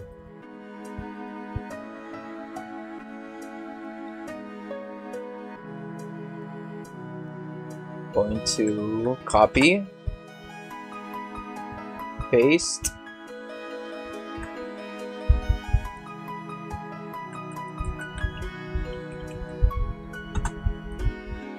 paste. I do have a okay. Draw square, jump, draw square, jump, draw square. Okay, I don't think I need this last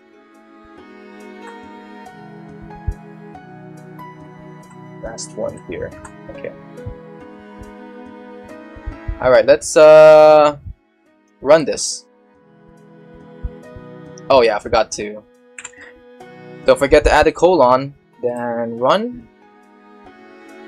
Now jump. Okay. Nice. Hey, that completed it. Alright. Your first function parameter. In the previous lesson, you created a function to draw a square of a fixed size. This function is a bit limiting. Instead, it would be much better if you had a function to draw a square of any size, or better, any kind of rectangle. A square is a specific kind of rectangle. In previous lessons, you learned the rotate function and gave it an argument. Just like rotate, we can also give our functions parameters. Parameters act as placeholders in the function code. They work like blank spaces that get filled in each time someone calls your function. When you write the function with parameters, you create a flexible template that can work with different values each time you use it. Let's see how the rotate function is defined and uses a parameter. Okay, so the rotate function calls a radians, and it just changes the rotation based on the radians you type into the parameter. For now, focus on the first line, the function. Definition, func, rotate, radians. The word radians is the function's parameter. It's a placeholder that gets replaced with the actual value when you call the function. When you call this function with rotate, the computer replaces the name radians in the function with 0.5. Each time you call the function, the replacement happens again. If you call rotate 1.2, radians becomes 1.2. And of course, again, if you want to leave your functions, your arguments blank, even if there is a parameter in the parentheses that you should add, you just include an equal sign and a default value for what you want your parameter to be. Like for example, this one. If I want print any keyword to function, even if I don't include anything in the parameter, I just include this equal sign. Then I assign the parameter a default value, which is yes. So yeah, that's how it works. The parameter can be filled with a number, text, or anything else. In this lesson, we'll only use numbers as we have yet to learn about other value types. I think you guys are already good enough to know what the other value types are. We have floats, which are just decimal points, like 1.2, 0.5. Strings are words like hello world, apple. What's there? Apple. Anything that I'm saying right now, they can all be counted as a string. And now, how you set up a string is that you can't just write any darn word in freaking I don't know, passcode maybe. You can't write any word in GDScript and expect Godot to think that you're writing a string. When you want to make a string, you need to make sure that they're under single quotations or double quotations. So with any keyword, I don't know, let's say Pokemon.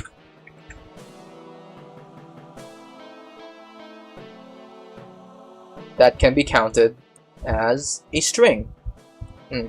Now, as for other string types, we have the null value, which I don't think is or void. I think void and null are basically the same variable type, but essentially a null value or a void value just means that it's nothing. And most of that is just used for functions like the ready function, where you don't really want anything to be returned when you print this when you run this function, because it's already everything that's running has nothing to do with turning variable types into other variables. You are basically running a game at this point. So what else is there? We have ints, integers, floats, strings, and bools. Bools are basically just true or false. Or that's the I guess bools are mostly used for conditional statements, which we will get into in another in another in another lesson. But I don't know, if I type in true here, you can kind of see that the Godot kind of recognizes this as a value in its code, as well as false. See, like nothing happens when no error occurs when I type in true or false, because that both of them are under the bool variable type. Although it will give me like a warning here saying that I'm writing in an expression that doesn't do anything. Which doesn't really change my game in any way. It's just saying, hey, this specific variable is not really doing anything in your code. Can you just move it just for just to make sure we understand your code better, you know. Thanks. That's what Godot is basically saying to me. But I can I don't know. I can write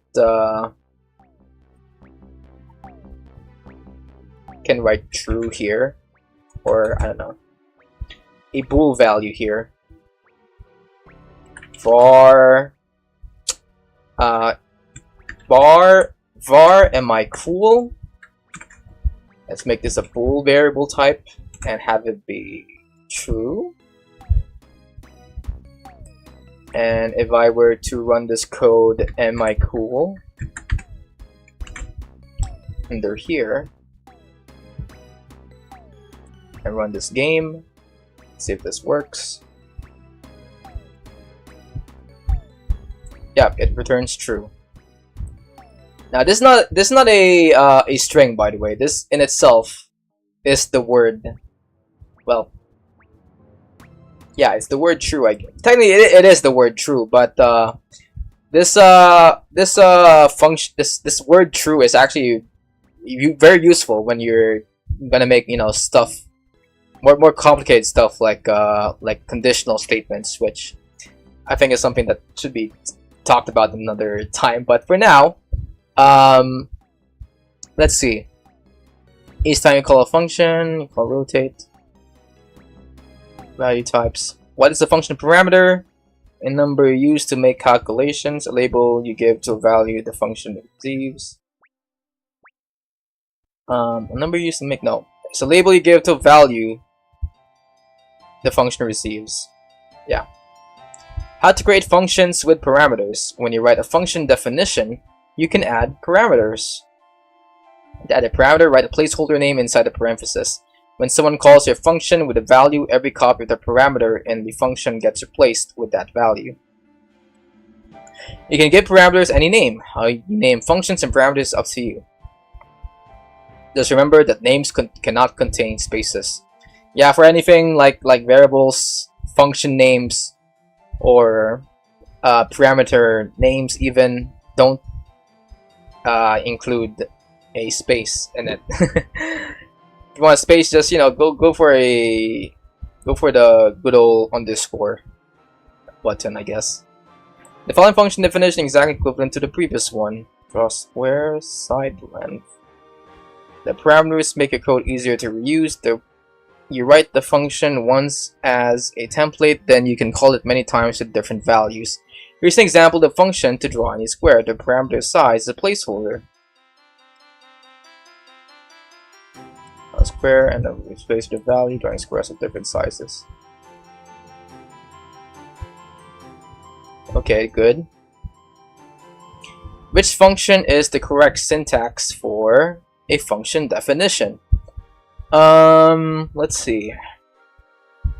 Well, it's not this because you didn't declare this to be the function type, a function first. You didn't include the func keyword. This one is almost correct, but you didn't include the colon. And the colon is supposed to be what is to indicate to Godot that you've officially declared or defined your function. It's like adding a period to every sentence. If you don't add the period, you know, you're still telling the reader that you're still defining, you're still saying the same sentence, and shit. This one is actually much more of what a function should be structured as. You should declare the func keyword to say, hey, I want to declare a function or create a custom function. Then you establish a function name to differentiate it from your other custom functions. Then, as an option, you can create a parameter name to set some parameters for your function to make it be more reusable in your code. Although you can just leave this as blank if you want to. If you don't want your function to be customizable at all. And then you add the semicolon at the colon, I mean. Now this one, what is this? This is just wrong. I mean, I guess they got the func keyword correct here, but you don't put the function name in the parenthesis. The parenthesis should not be the first thing that occurs after the func keyword. The the colon should be at the very end. And what is it? Why is the parameter name outside of the func definition? That's all. This is just wrong. It's the correct way to do it. Yeah. Okay. Functions can have multiple parameters. A function can have multiple parameters. You can use as many placeholders as you need. To add multiple parameters, write a comma between each placeholder name. For example, func move has two placeholders, x and y. Each one gets replaced with its own value when you call the function. Okay. Must I write spaces between function parameters? Yeah, I think so. Although I don't think you need to.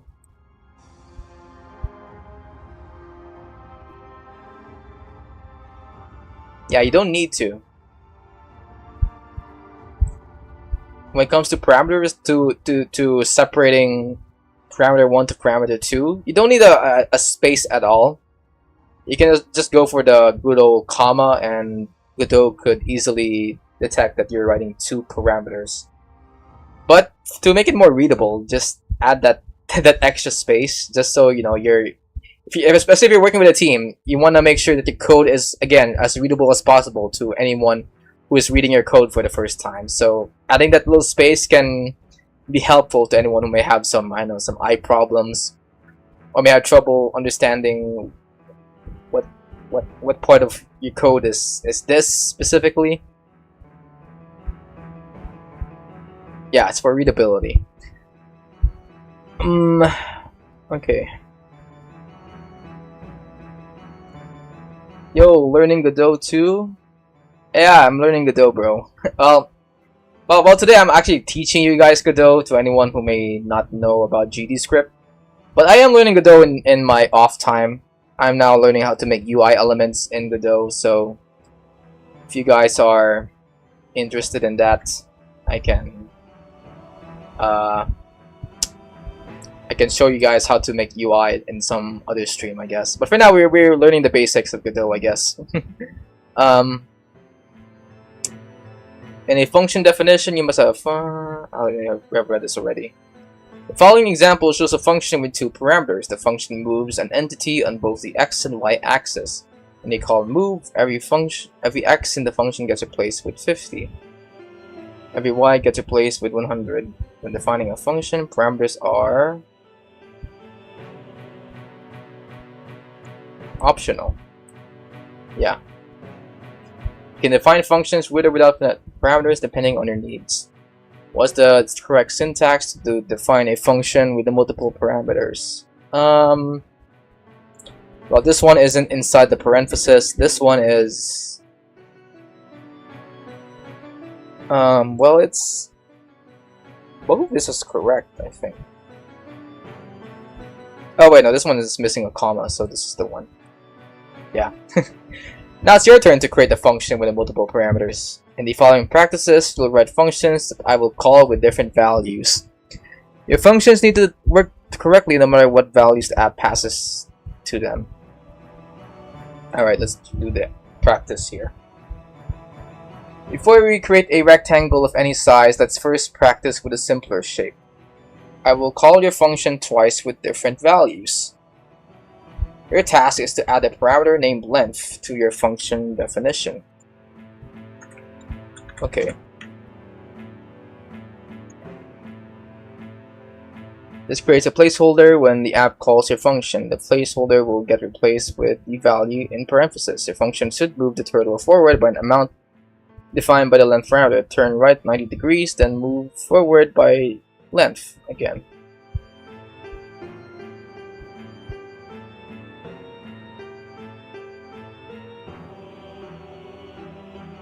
Okay, so draw corners of varying lengths.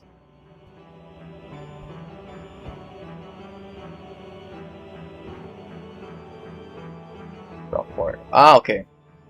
Okay, so GDQuest is, I think, gonna be using my custom function here to make a rectangle, I think, or a corner. So all I have to do is, I guess, just define my parameters onto, well, the parenthesis here, run it, and it works, right? Yeah, it works. Continue. Okay, now let's make the draw corner function even more flexible. We'll add a second placeholder so the angle can also vary. I will call your function with different length and angle values. My task is to add the angle parameter after the length. Okay, so now we are customizing the angle of our corner. So all I have to do is add an angle parameter with a comma here. I can, leave no space between the comma and my second parameter, but for readability, I'll add that space there. And let's run this game.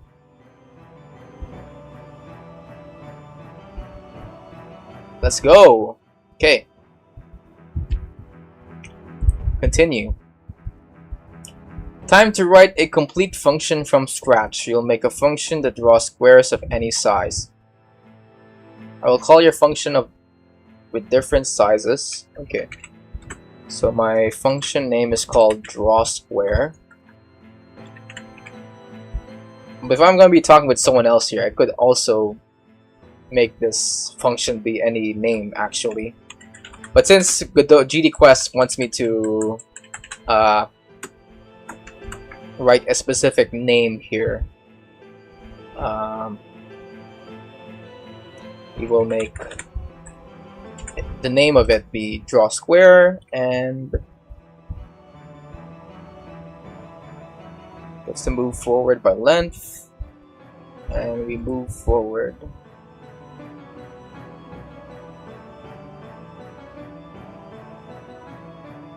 Let's go for a move forward. What are my methods here? Move forward in length, then turn underscore right 90 degrees. Then let's copy this.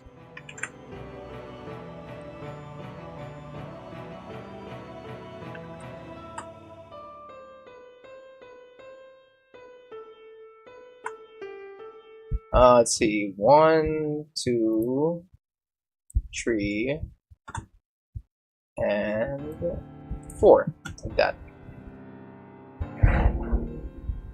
And if I were to run this program, oh, I forgot the colon. Run it one more time. Hey, it works. Let's go. Nice. Alright, now I need to draw a rectangle.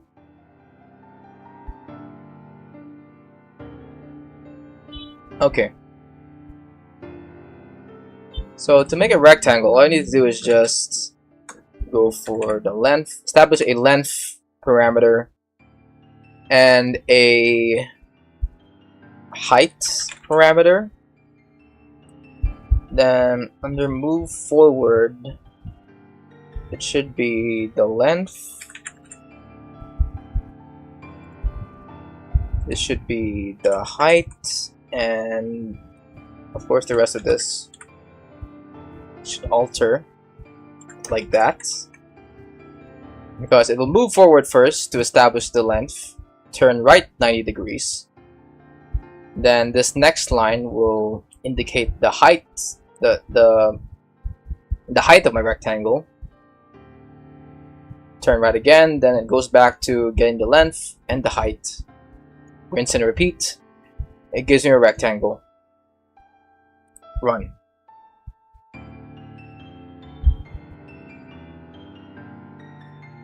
Yeah, there we go.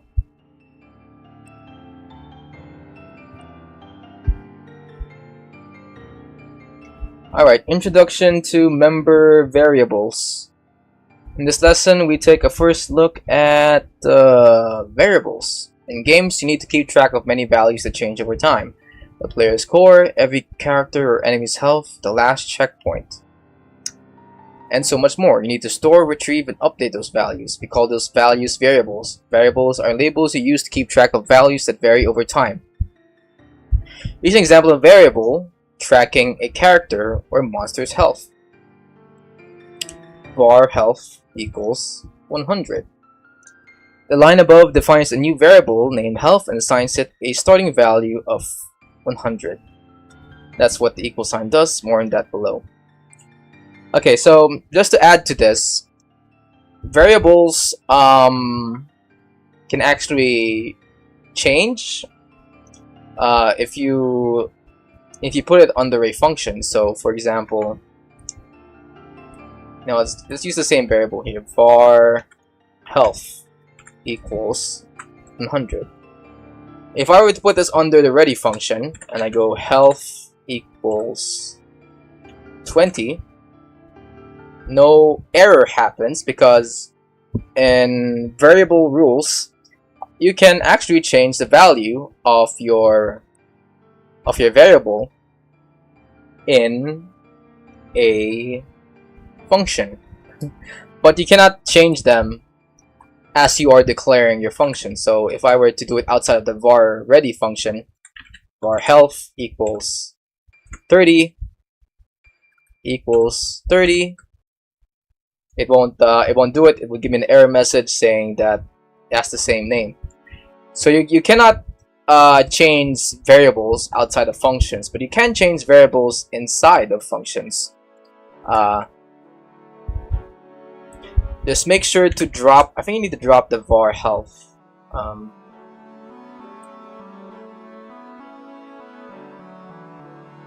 Yeah, you need to drop the variable keyword here to get rid of that entirely. So now you can easily change your variables into anything here, into anything under a function. Now there is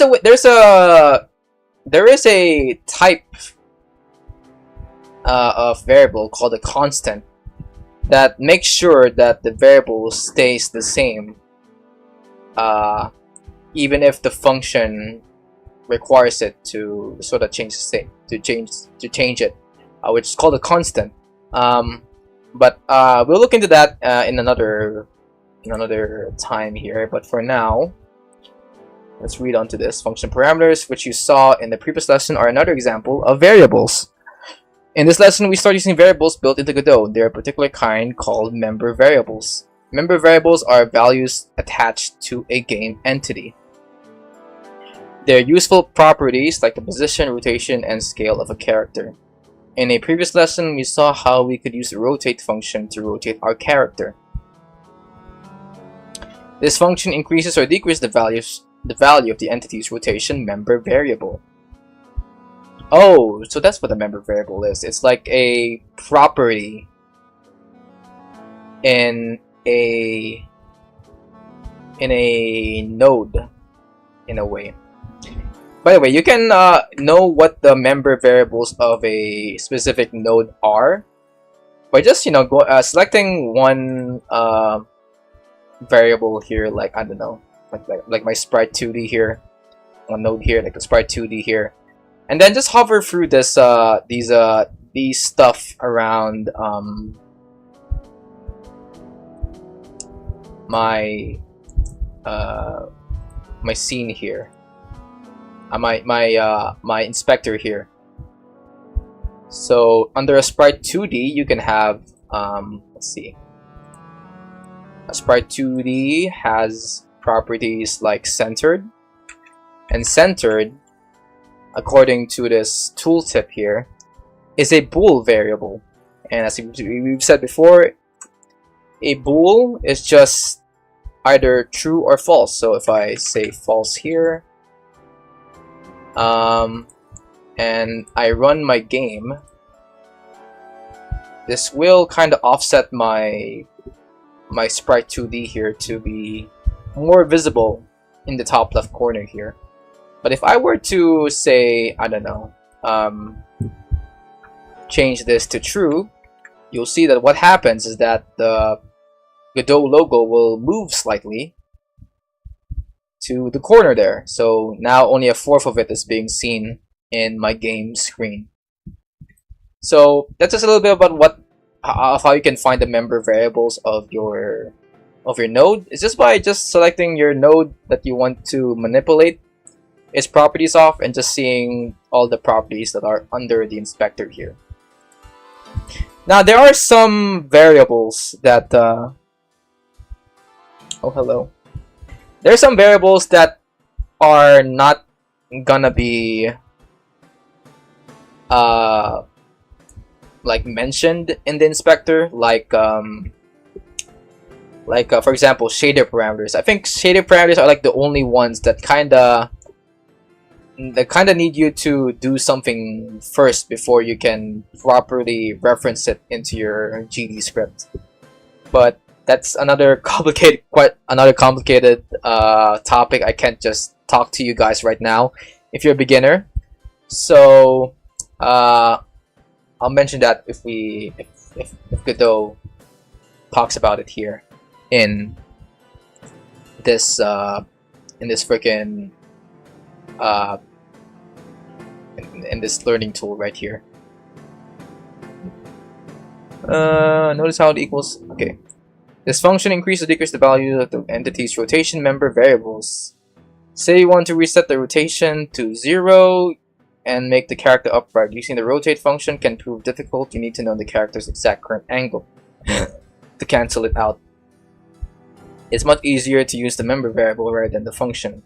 The following code assigns the value 0 to the character's rotation, resetting its angle and making it upright. Okay.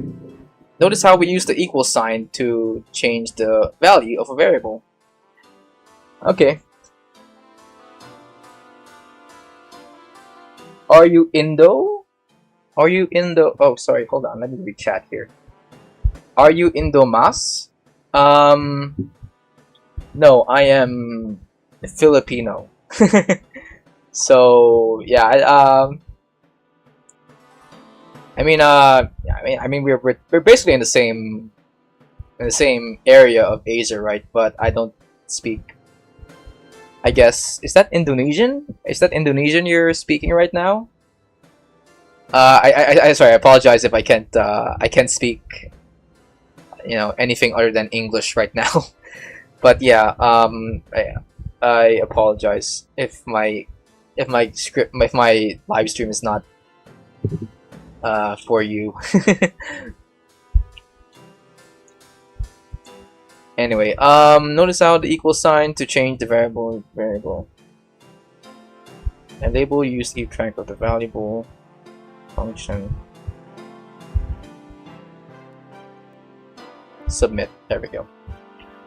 Accessing sub-variables with the dot. In video games, you will see many member variables that have sub-values.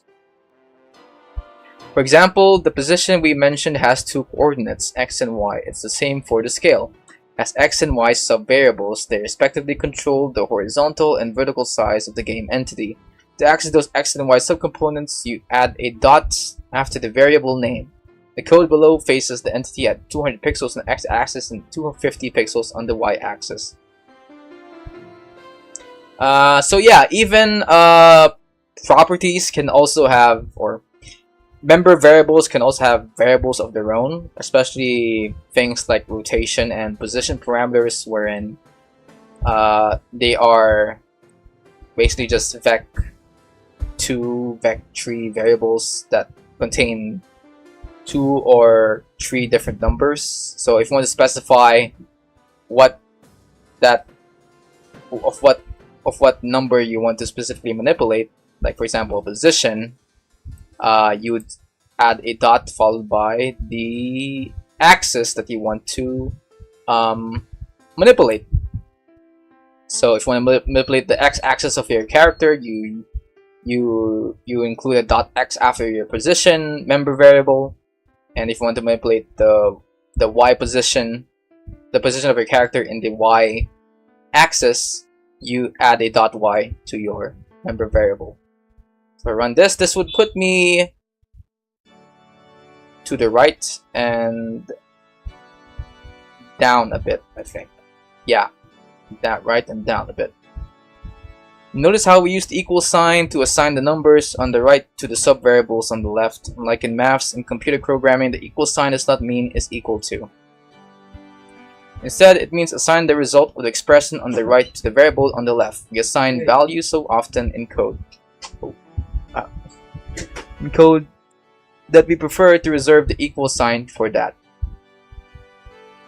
Although we do have a is equal to an is equal to sign to for conditional statements, and the way we say this thing is equal to this thing is just by typing the equal sign twice together for conditional statements. So if you want to make an if statement that tries to check if a value is the same as another value, you type the equal sign twice in a way. I don't know if you guys get that because you guys still haven't learned about conditional statements, but that's basically what is equal to means in Godot. It's just by typing the equal sign twice. In games, note that in games, assuming your character's position starts at 0, 0, the code above moves the entity 200 pixels to the right and 250 pixels down. In math, the y-axis is generally positive, going up by convention. The convention is the opposite in video games and many computer applications. The y-axis is positive, going down. I would like to dispute that argument because because I have seen a lot of Godot tutorials talking about how the y-axis is fucked up in freaking Godot. And you know, as someone who is going from Blender to Godot, I always thought that the y-axis is just fricked up. That going up means going at a negative direction, going down is to go at a positive direction. Like I can excuse the fact that Godot that they call their y-axis while Blender calls it z-axis. I can excuse that. You know, but calling the y-axis as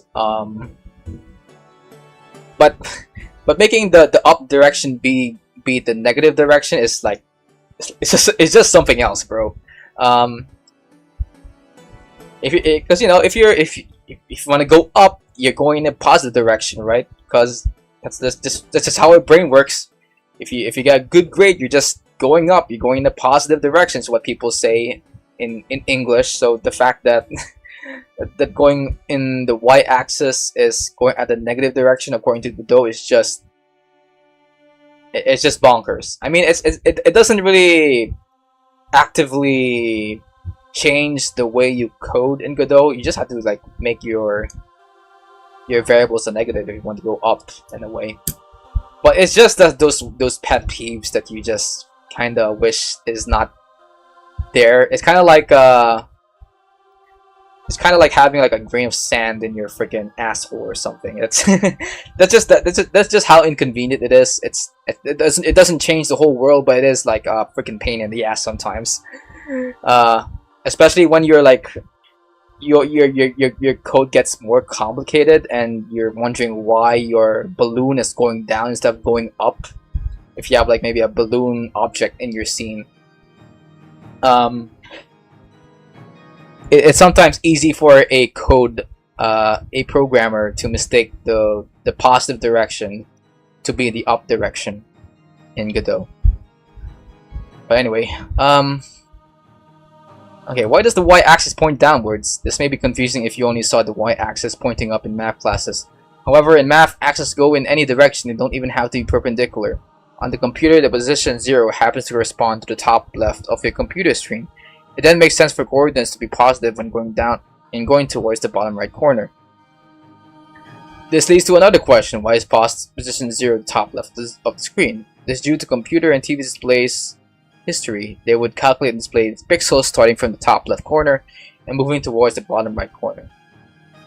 Well, it doesn't mean that that should be the way it is. GDQuest. Let's look at one example before moving on to the practice. The following code makes the character 1.5 times its varying size. Okay, run it. Reset. Run. Okay. How do you access subvariables? Variables often hold subvalues. Like a position has two subvariables. I access the x, for example. You're at the dot. Oh, you don't go in for an arrow or a slash. I mean, I guess you do use slash sometimes, but not for indicating that there's a subvariable. But if you want to, actually, slash is actually useful if you want to get the variables of a shader parameter, but you don't write them like, you know, like if you want to get a shader, a specific shader parameter, you don't go, I don't know, shader slash color or something, right? You need to turn that into a string in a way to get that specific parameter in a shader class. But that's entirely a different ball game in and of itself. But if you're going for something simple as position, rotation, and stuff, anything that has nothing to do with touching your shaders, the dot is useful. Slash, that's for specific shader parameters, and an arrow, I don't think that's useful for anything. The arrow might be useful for creating a function that should return something, but it's never used for subvariables, for getting subvariables in your scene or in your object. Alright, in the future lesson we'll explain why and how those variables have subvariables. For now, let's just know you can use the dot to access them. We'll teach you which variables have subcomponents and what their names are. In the next lessons, you'll create your own variables and do operations on them to add or remove score, health, you name it. For now, let's start accessing variables. Okay, let's see what this is all about. Draw a rectangle at a precise position. Draw a rectangle of 200 by 120 pixels at the X position of 120 pixels and a Y position of 100. So that's easy. So the draw rectangle function is going to tell me how big my rectangle should be. 200 by 120. Position X would give me the position at the X-axis, which is 120. And the Y, I mean, you get it, the position in the Y-axis. If I run this, yeah, did it work? Yeah, that worked. It kind of offset my turtle a little bit at the start there. Then I started drawing the rectangle. Alright. Draw 3 squares of size 100 by 100 that are 100 pixels apart on the horizontal axis. In other words, there should be a 100 pixel gap between two squares. Okay. So let me see. What are my functions here again? Because these are basically not functions that I usually use aside from the position function. But the draw rectangle, that's definitely a custom function in GDQuest. So let's draw a rectangle.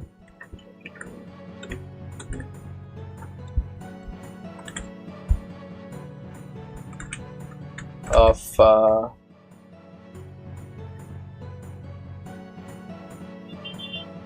100 by 100, and then position 100 pixels apart. by what direction? Can I just go position.x? Position.x, or not C, x equals 100, then draw rect. I can just copy and paste this, I think. Let's just do this. Copy. Paste. Paste. Alright, that's 3 rectangles.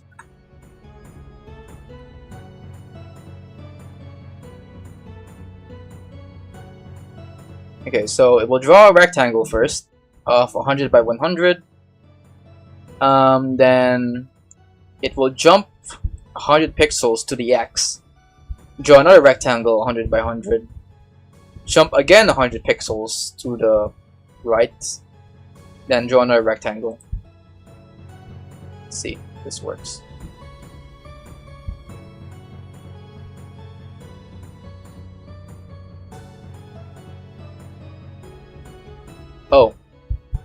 Oh wait, I forgot this isn't add. Okay, there we go. 100.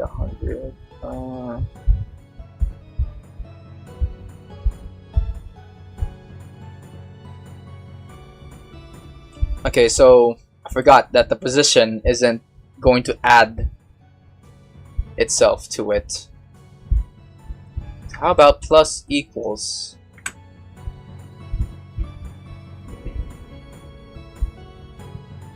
$100, or I guess 200.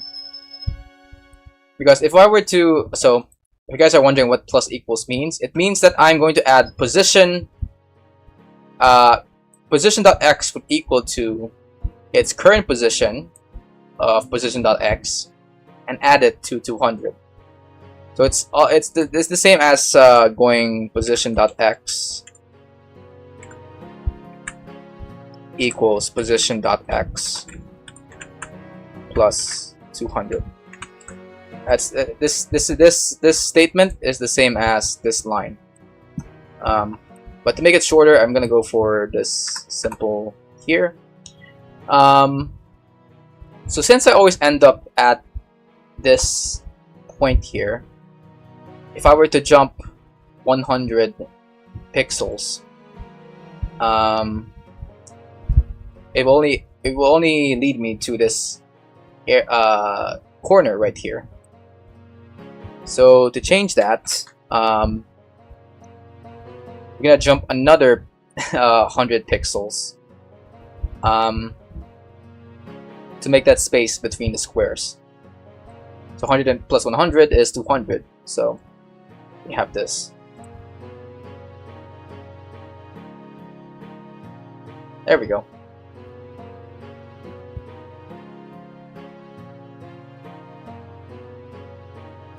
Or I guess you want me to, what's it called? I guess it also wants me to offset the rectangles in the y-axis, I guess. So position dot y. Here we go. Control C.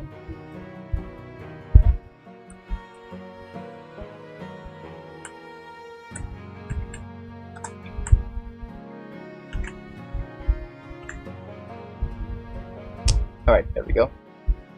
Let's run this test.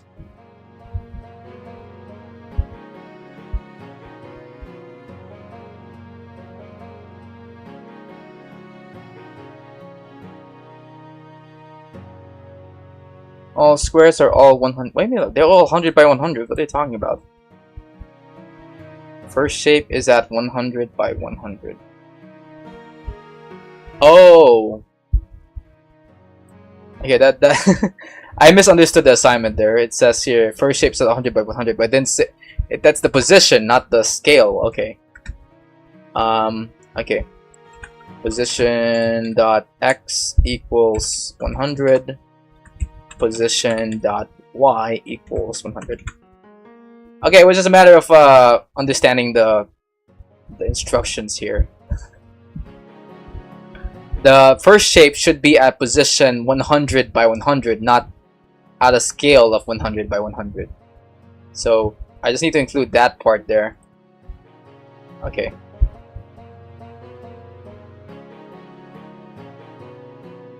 Yeah, there we go. And we complete the lesson. I hope no one gets confused by that instruction. But yeah, if you guys are having a problem with this assignment, the second instruction is just telling you to put the first square at a position of 100 by 100, and I just typed the position at the start there before drawing the rectangle. Alright, let's continue. How many lessons are there, by the way? Ooh, boy, we have a lot. We can maybe go up until lesson 9, and then maybe we can do the others in another stream, maybe. Okay, continue lesson. In the previous lesson, we used a predefined member variable named position. In your projects, you will need to define your own variables. Imagine that you need to track the player's health in your game. They may start with 5 health points. When taking a hit, the health should go down to 4. After another hit, it should be free, and so on. To keep track of that, you can create a variable named health, to which you add and subtract points. The example below introduces the print function, which outputs argument to the output box on the left. Click the run function at the run button to instantly run the entire function, and click the step button to execute the lines of code one by one. Okay, let's see. The debugger panel at the bottom right, the bottom shows the current value of the health variable. Okay, let's run this. So let me read this code. So it establishes the variable health 5. It takes the variable health and minus it by 1. So, and then it creates the print statement here. So what should output here is 4, I think. Yeah, 4. But in case you guys don't know what's happening here, it first establishes a variable health, which turns it to 5. Then under here, it turns health into 4, because health minus 1, 5 minus 1, that's 4. And then this print statement just carries 4 into our output box here. Hence why we now have 4 in the output box. After executing the first 2 lines of code, you will have a health variable storing a value of 4. Below, we'll break down how you define new variables and explain the print function. Okay. Defining a variable. To use a variable, you must first define it so the computer registers its name. To do so, you start a line of code with the var keyword followed by your desired variable name. Like func stands for function, var stands for variable. Variables are case sensitive, which means health and health are technically different variables. Be careful to use the same capitalization wherever you refer to the same variable, or you could be reading and writing to a different variable. So yeah, I guess variables are case sensitive, but even if you have that power to make your variables be technically the same name with different with different uppercase and lowercase letters, it's still great practice to name your variables as differently as possible, be more unique with each other, rather than just relying on uppercases and lowercase letters to differentiate them entirely from one another. Just for readability's sake, if you're going to be collabing with other people in your project. The following lines defines a health variable pointing to no value. You can think of it as creating a product label you have yet to stick into something. Okay, like with functions, a member variable's name must be unique inside a given code file. Separating two variables next to each other with the same name will cause an error. To use a variable, you want to assign it a starting value. You can do so using the equal sign. This code assigns the value 100 to a new variable named health. Okay, easy enough. After defining your variable, you can access its value by writing the variable's name. So if I run this, this gives me a value of a output of 100. The code above will display the number 100 to some output window. Notice we don't use the var keyword anymore, as we only need it to define a variable. Yeah, that's what I just said a couple of hours ago, I think. Also, once you define a variable, you can change its value anytime with the equal sign. Yeah. And about the print function is generally the first function you learn in academic programming resources. It sends the message or value you give it to some output window, often a blank window with plain white text. Okay, seems simple enough. Programmers often use print to quickly check the value of their variables when their game runs. In the app, we made a special output window that captures calls to print and displays a card to make it friendlier for you.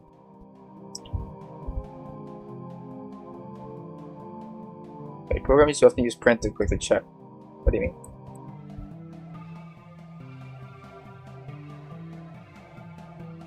There's a card to make it friendlier for. What do you mean friendlier? I'm pretty sure either in Godot or in this GDQuest, there's always going to be an output box that you can read into. Here, the verb print means to send information to display on the screen. The function prints things on your computer display. It does not relate to printers. Well, that's good to know. Variables are like labels. As we hinted above, in GDScript, variables work a little bit like labels. Assigning a value to a variable is like taking your label and sticking it onto some item, the value. Like a supermarket has a database of product labels, the computer keeps a list of all variables in your code. Given the variable name, the code can look up the attached value. As an important consequence, in GDScript, you can stick that label to any other value. Label to any other value. Run. Yeah. So if you are to declare that variable over here, it will change if you declare the variable once again and change its value to something else.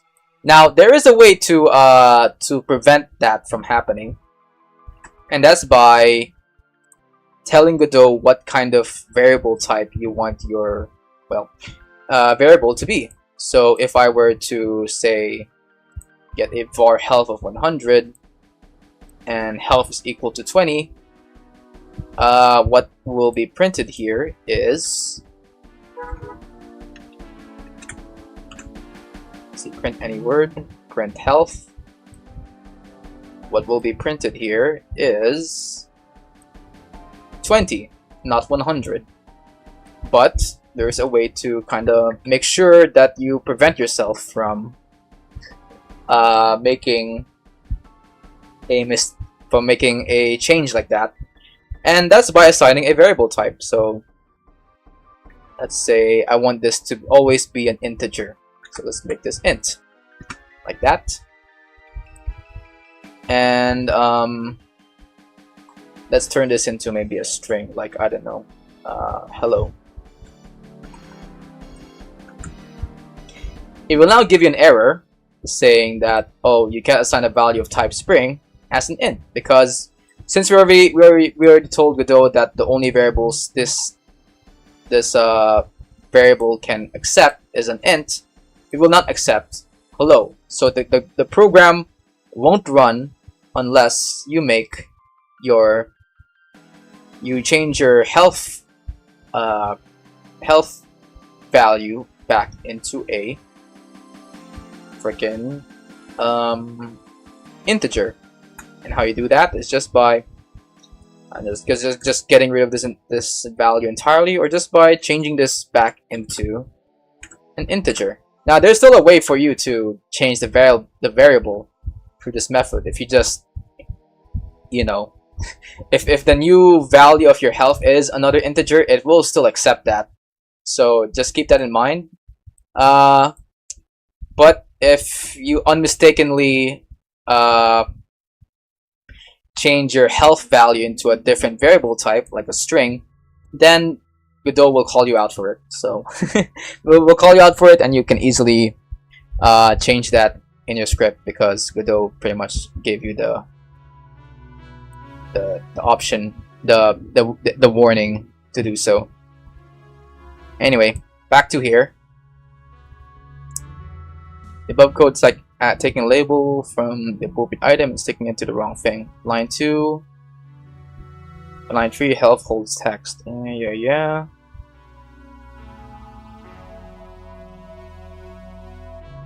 Yeah, I think this just telling me what is this? what I just told you guys. Define a health variable. Alright. Define a variable named health with a starting value of 100. You can define variables inside or outside of functions. In this practice, you shouldn't create a function. Okay, let's make a variable health equals 100. Now I wonder though, does GDQuest accept variable types? Oh, it does. Okay, great. At least they got that right when it comes to the GDScript editor. Okay. Alright, so I guess it's gonna be the last lesson we'll be learning today, which is adding and subtracting. Our character in our game will have health by defining the health variable. The higher the character's health, the further away the player is from losing the game. Health that changes adds tension to the game, especially if the player is fighting with low health. It's a resource that the player should manage carefully. The character's health might get low if an enemy attacks them or they fall into a hole. They can create a function to represent damage in these cases. Alright, take damage, 25. Hey, that's nice. Yeah, and it's using the same shortcut that I've used to subtract a variable by itself in a way with a given amount. You pass the amount of damage the robot should take as a parameter. Line 2 subtracts amount from health. Note the negative equals syntax which achieves from this. It's shorthand we often use. You can also use a longer form. Both of this have the same effect. They both subtract the value of amount from the health variable. Although I think it's more recommended that you use the minus equals to, especially if you're working with a team, because you know it's shorter, more precise, gets the job done while consuming the less space in your script, and you know it's much more readable essentially. You may notice that the health of the robot can go below 0. We'll see how to manage this in a future lesson using conditions. So yeah, well, if I were to maybe make sure that the health doesn't go below 0, you will make an if statement stating that if health is below 0, health would equal to 0 in a way. I don't know if I can do it in this next exercise here, but I can show you guys how I do that. Increases the health. It's these two. There we go. You'll learn how to code the take damage and heal function so the robot can increase and increase. Okay, let's see. In our game, the main character has a certain amount of health. When it gets hit, the health should go down by a varying amount of damage. Okay. Main character has a certain amount of health. When it gets hit, the health should go down by a varying amount of damage. Okay. So here's how I would make this script. If I were to make a damage script for this robot, what I would do is get health minus equals, I don't know, 25.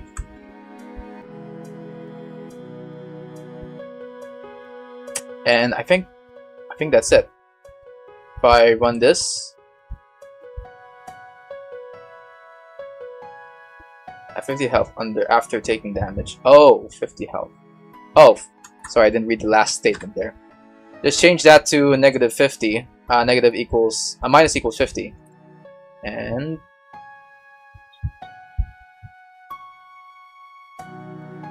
what? Subtracting amount from health. What?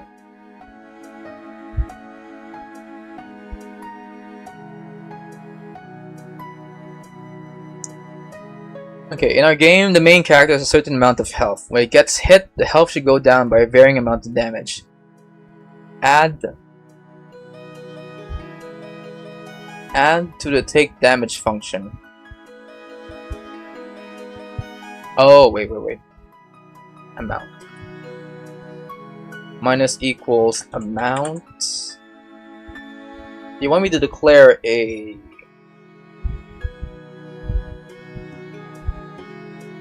function here? Let's see. Func run.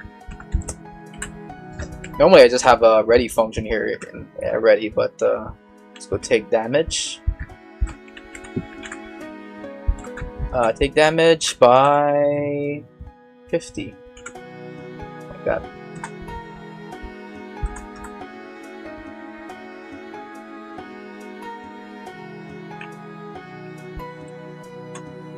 Let's see, run.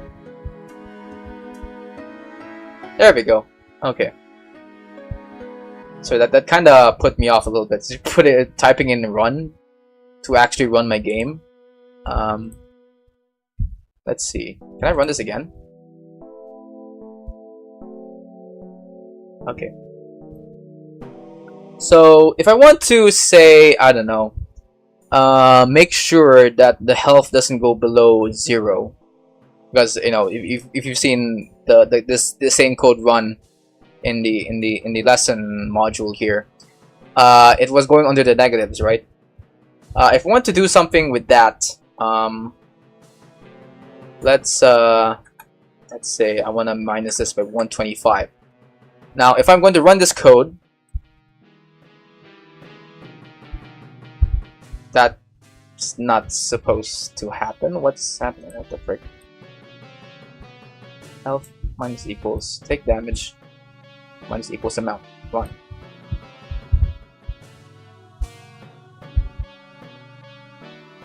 About 100.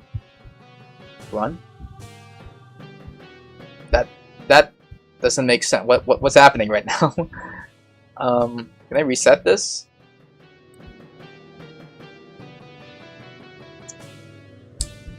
Let's see. That's called health minus equals amount. There we go. And then let's make a func run. Func run with take underscore damage 125.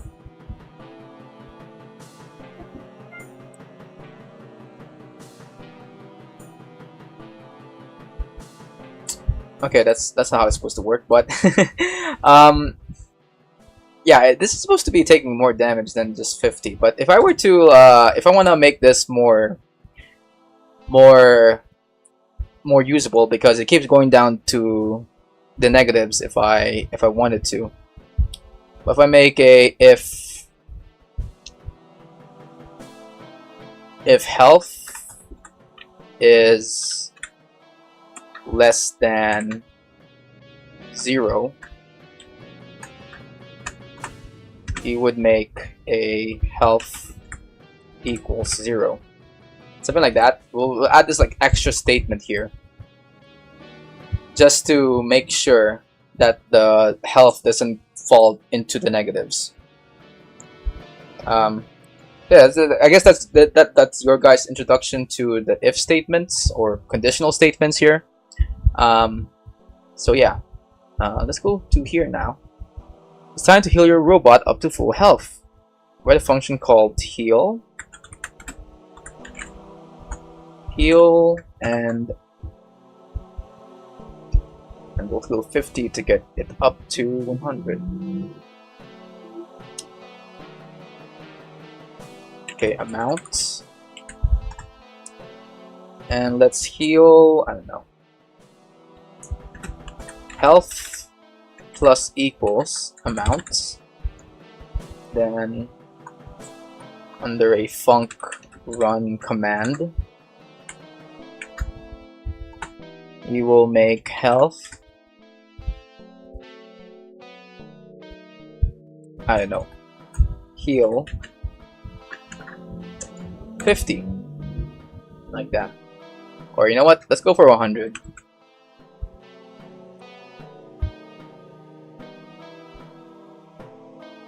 Oh, let me see.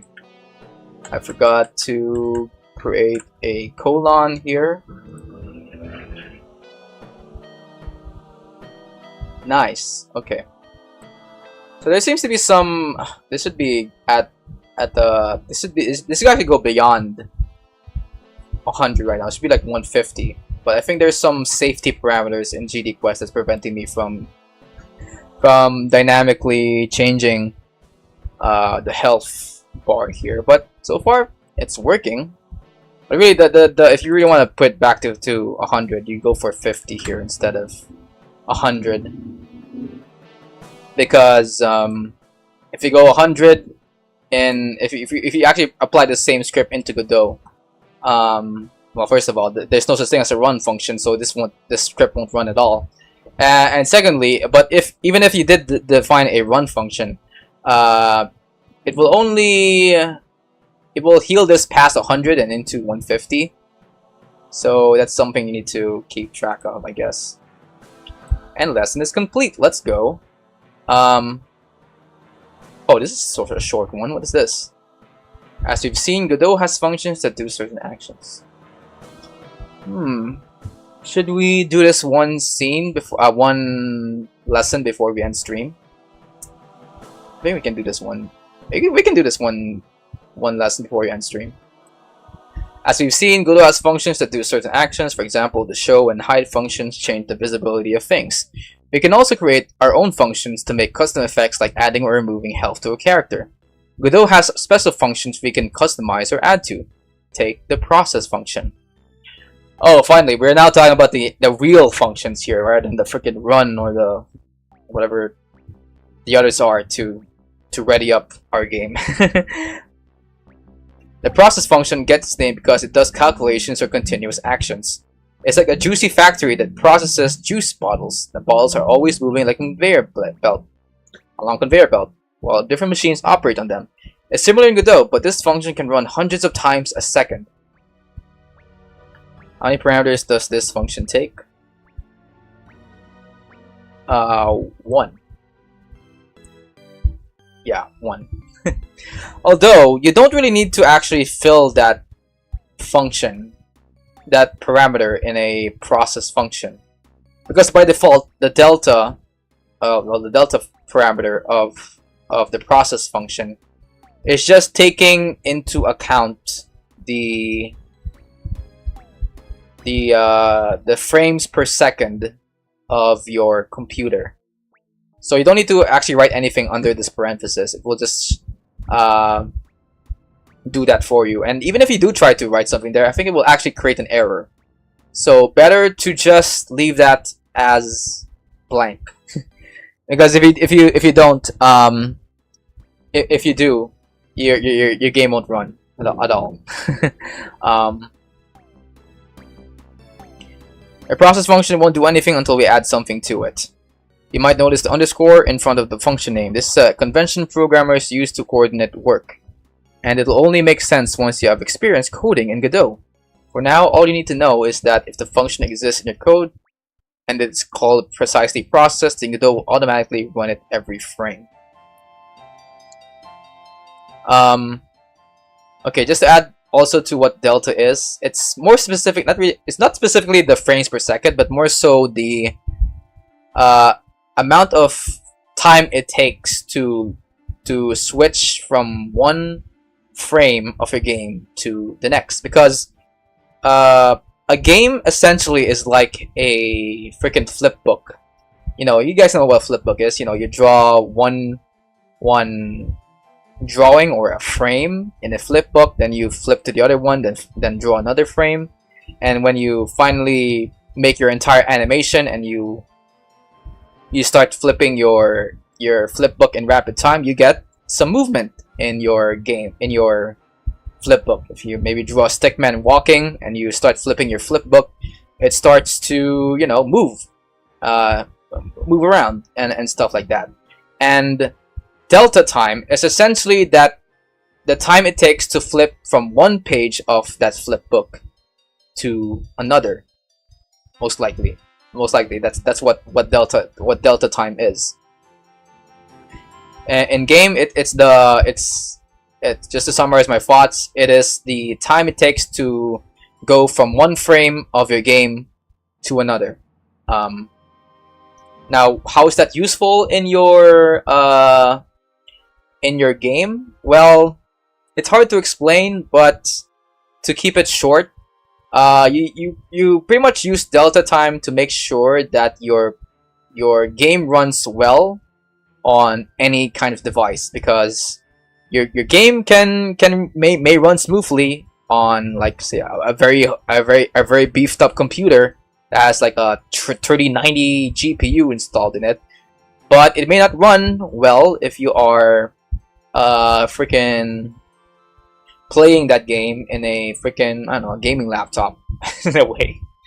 Yeah, I'm freaking dissing gaming laptops right now about how freaking useless they are in compared to more beefed up computers. But but yeah, delta time is most likely used in programming to make sure that your game runs the same in all devices, no matter what specs or hardware a computer has. It will run the same in all ways. Godot draws on the screen, we call that a frame. Is this the same for other engines? Other game engines might use different names like update. Yeah. I think update is used for Unity, but in Godot it's process_process. Why is the process function useful? It's perhaps better to see the process function in action. Take the following example. Set process true. Okay. That's actually... yeah, that's essentially what a process function does. Although, if I were to make this an integer, like, I don't know, a 1, I think it would start spinning really fast in this scene right here. When you click the button set process true, you activate processing on the robot. From there, every frame, Godot runs the process function. Since we wrote a rotate function, Godot is rotating character by 0.05 radians many times a second. How often does the function process run? Multiple times a second. Not once a second, guys. It's multiple times a second. I mean, if you know how a flipbook creates an animation, you know how fast it takes for a flipbook to turn from one page to another to display an animation, right? Same goes for, you know, frames in the game. It's running at light speed, essentially. In the practice, you'll learn how to use the process function to rotate and move a character yourself. Alright, let's see how this works. Make the robot rotate slowly by adding the process function. Rotation speed of about 0.05. Each frame should do. Okay. Okay, let's go over rotate. And let's make this a function, 0.05. Run. That's easy. Now, of course, as I've said before, there's another kind of process function in Godot called the physics process function. But again, that physics process function is most likely used for physics related stuff, like if you're working with a 3D game engine and you want a feather to simulate how a feather would fall to the ground, which is, you know, very slowly. You'd rather want to use a physics process instead of a process function. A process function is most likely used for things that don't really relate to physics, like maybe changing the parameters of your shaders, or I don't know. I think what's going to be used for? Because I don't think using rotation would be a recommended way of using the process function. I think you would rather put that in your physics process function, but then again, that it works in a case-by-case basis. So let's move back here. Make the robot move in a large circle slowly by rotating it and moving it along its x direction. Okay, to do this, add the rotates and move local x functions to process. Okay, so move local underscore x.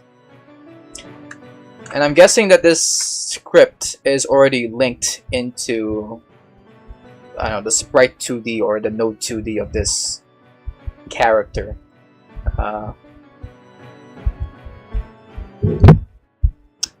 Okay, so move local x and a rotate.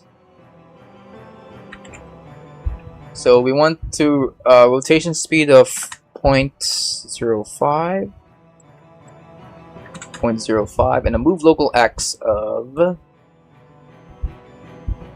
5 pixels per frame. This should move it very fast though, I think. I'm not sure.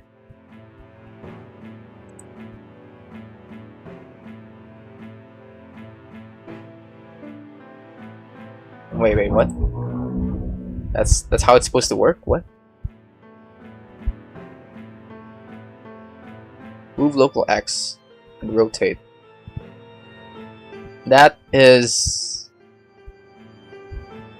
I mean, I guess unless you are, okay, what I thought was gonna happen was that he was going to, maybe if I do Control C then move local x, maybe? Let me like this. I thought what was going to happen is that the character will start moving to the right while rotating like a ball to the right? But this is just rotating it around in a circle. That's not what I wanted to do. Anyway, I think there's something with the GDQuest's special version of GDScript that's kind of making it work like this. But anyway, I guess that's it for this for this lesson, I guess. Normally, I think what's happening here is that in this special version of GDScript under GDQuest, it's kind of referencing the local x and y axis of my character, which is, you know, because in real Godot, in real Godot, I'm gonna show you guys how this works in real Godot. If I were to, let's say, I'm gonna move it. I'm gonna create a function process here. Function underscore process. I'm gonna use the same script on this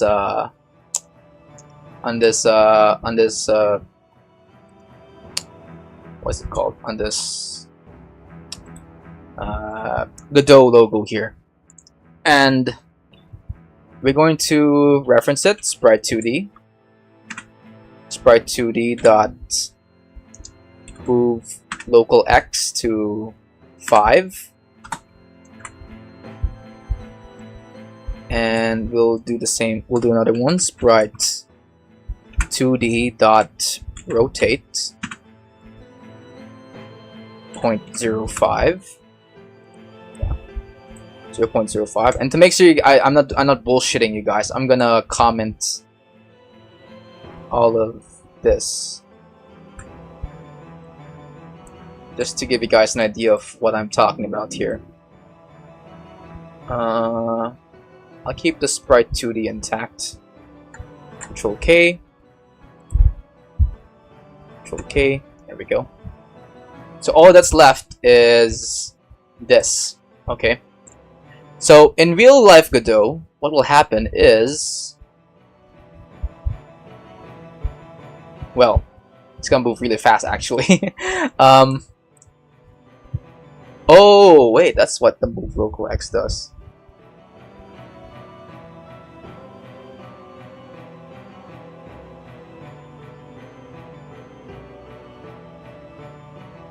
But if it's move global X, okay, I stand corrected. I think I may have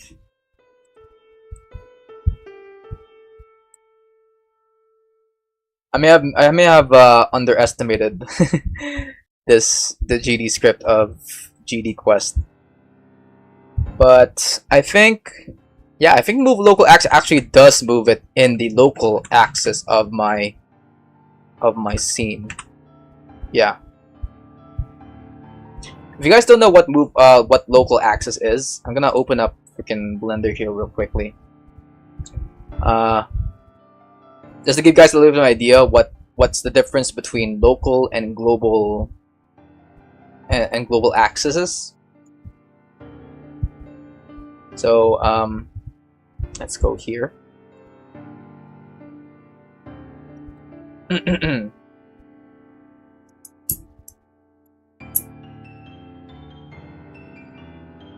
Let's go to Blender, and I'm gonna give you guys a little bit of a rundown of what exactly are local and global variables and how you should be and why you should be taking note of them when you make a scene in your game.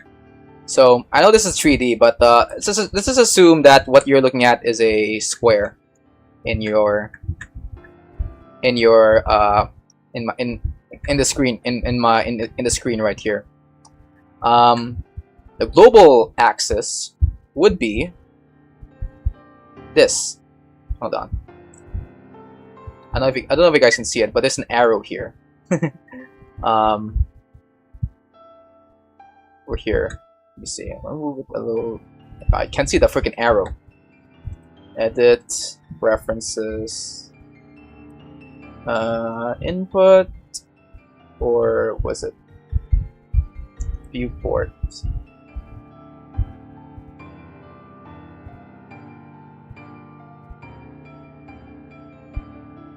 Okay, there we go.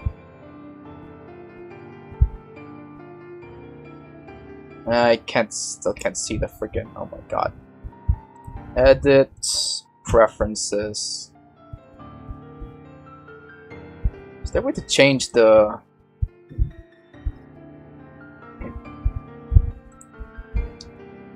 width of the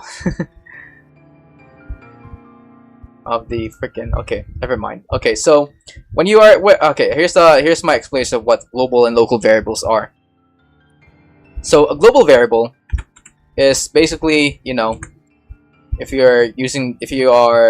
is the global X axis, guys. It's basically just the left and right of your object.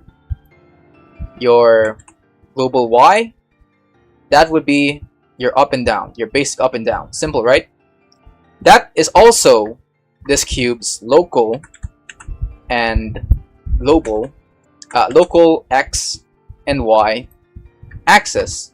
Now you might be wondering, well, Morgan, they're the same. What's the difference between the local and global axis? Well, things change when you now essentially rotate your cube. Now, to some people, you'd think, okay, so global axis is the same, right? The global axis of your cube is still the same. But if you switch to your local now, you can kind of see that the cube, or I guess the square, local axis has changed according now to the rotation of your cube. So now, if I were to move my cube in the local Y and X axis, it's now kind of slightly slanted because I've now rotated the cube a couple of degrees to the right. So now you can see now the difference between the global and the local axis. It's why I was a bit confused at first at why this is not moving to the global X. It's because the local X is actually being referenced, so it's easily drawing a circle around my character right here. So yeah, I think so far the GDQuest code editor is actually really accurate. It's just that I just forgot that the move local X actually moves it along the local axis of my game sprite. So hey, we completed a lesson. Let's go. Okay, how long have I been streaming? I've been streaming for 3 hours now. Okay, I think I'm gonna end the stream here, guys. I know this is like a pretty long stream, but hopefully you guys learn a thing or two about Godot. I mean, if you guys want to learn on your own pace, I will leave the link to this GDQuest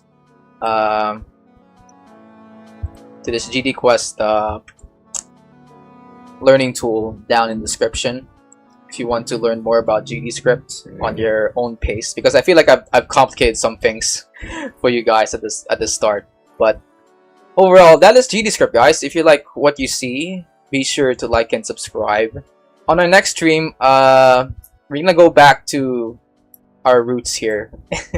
We're gonna pause on the game development stuff for now and work on improving a VTuber rig, because I haven't done a VTuber rig rigging video in a while, and I want to kind of do it for no particular reason. Wink wink. But yeah, we're gonna be this is gonna be it for today, guys. Thank you guys so much for watching. If you like what you see, be sure to like and subscribe, and as always, go read a book and have a happy, lucky, or good luck in your game development, I guess. Bye bye.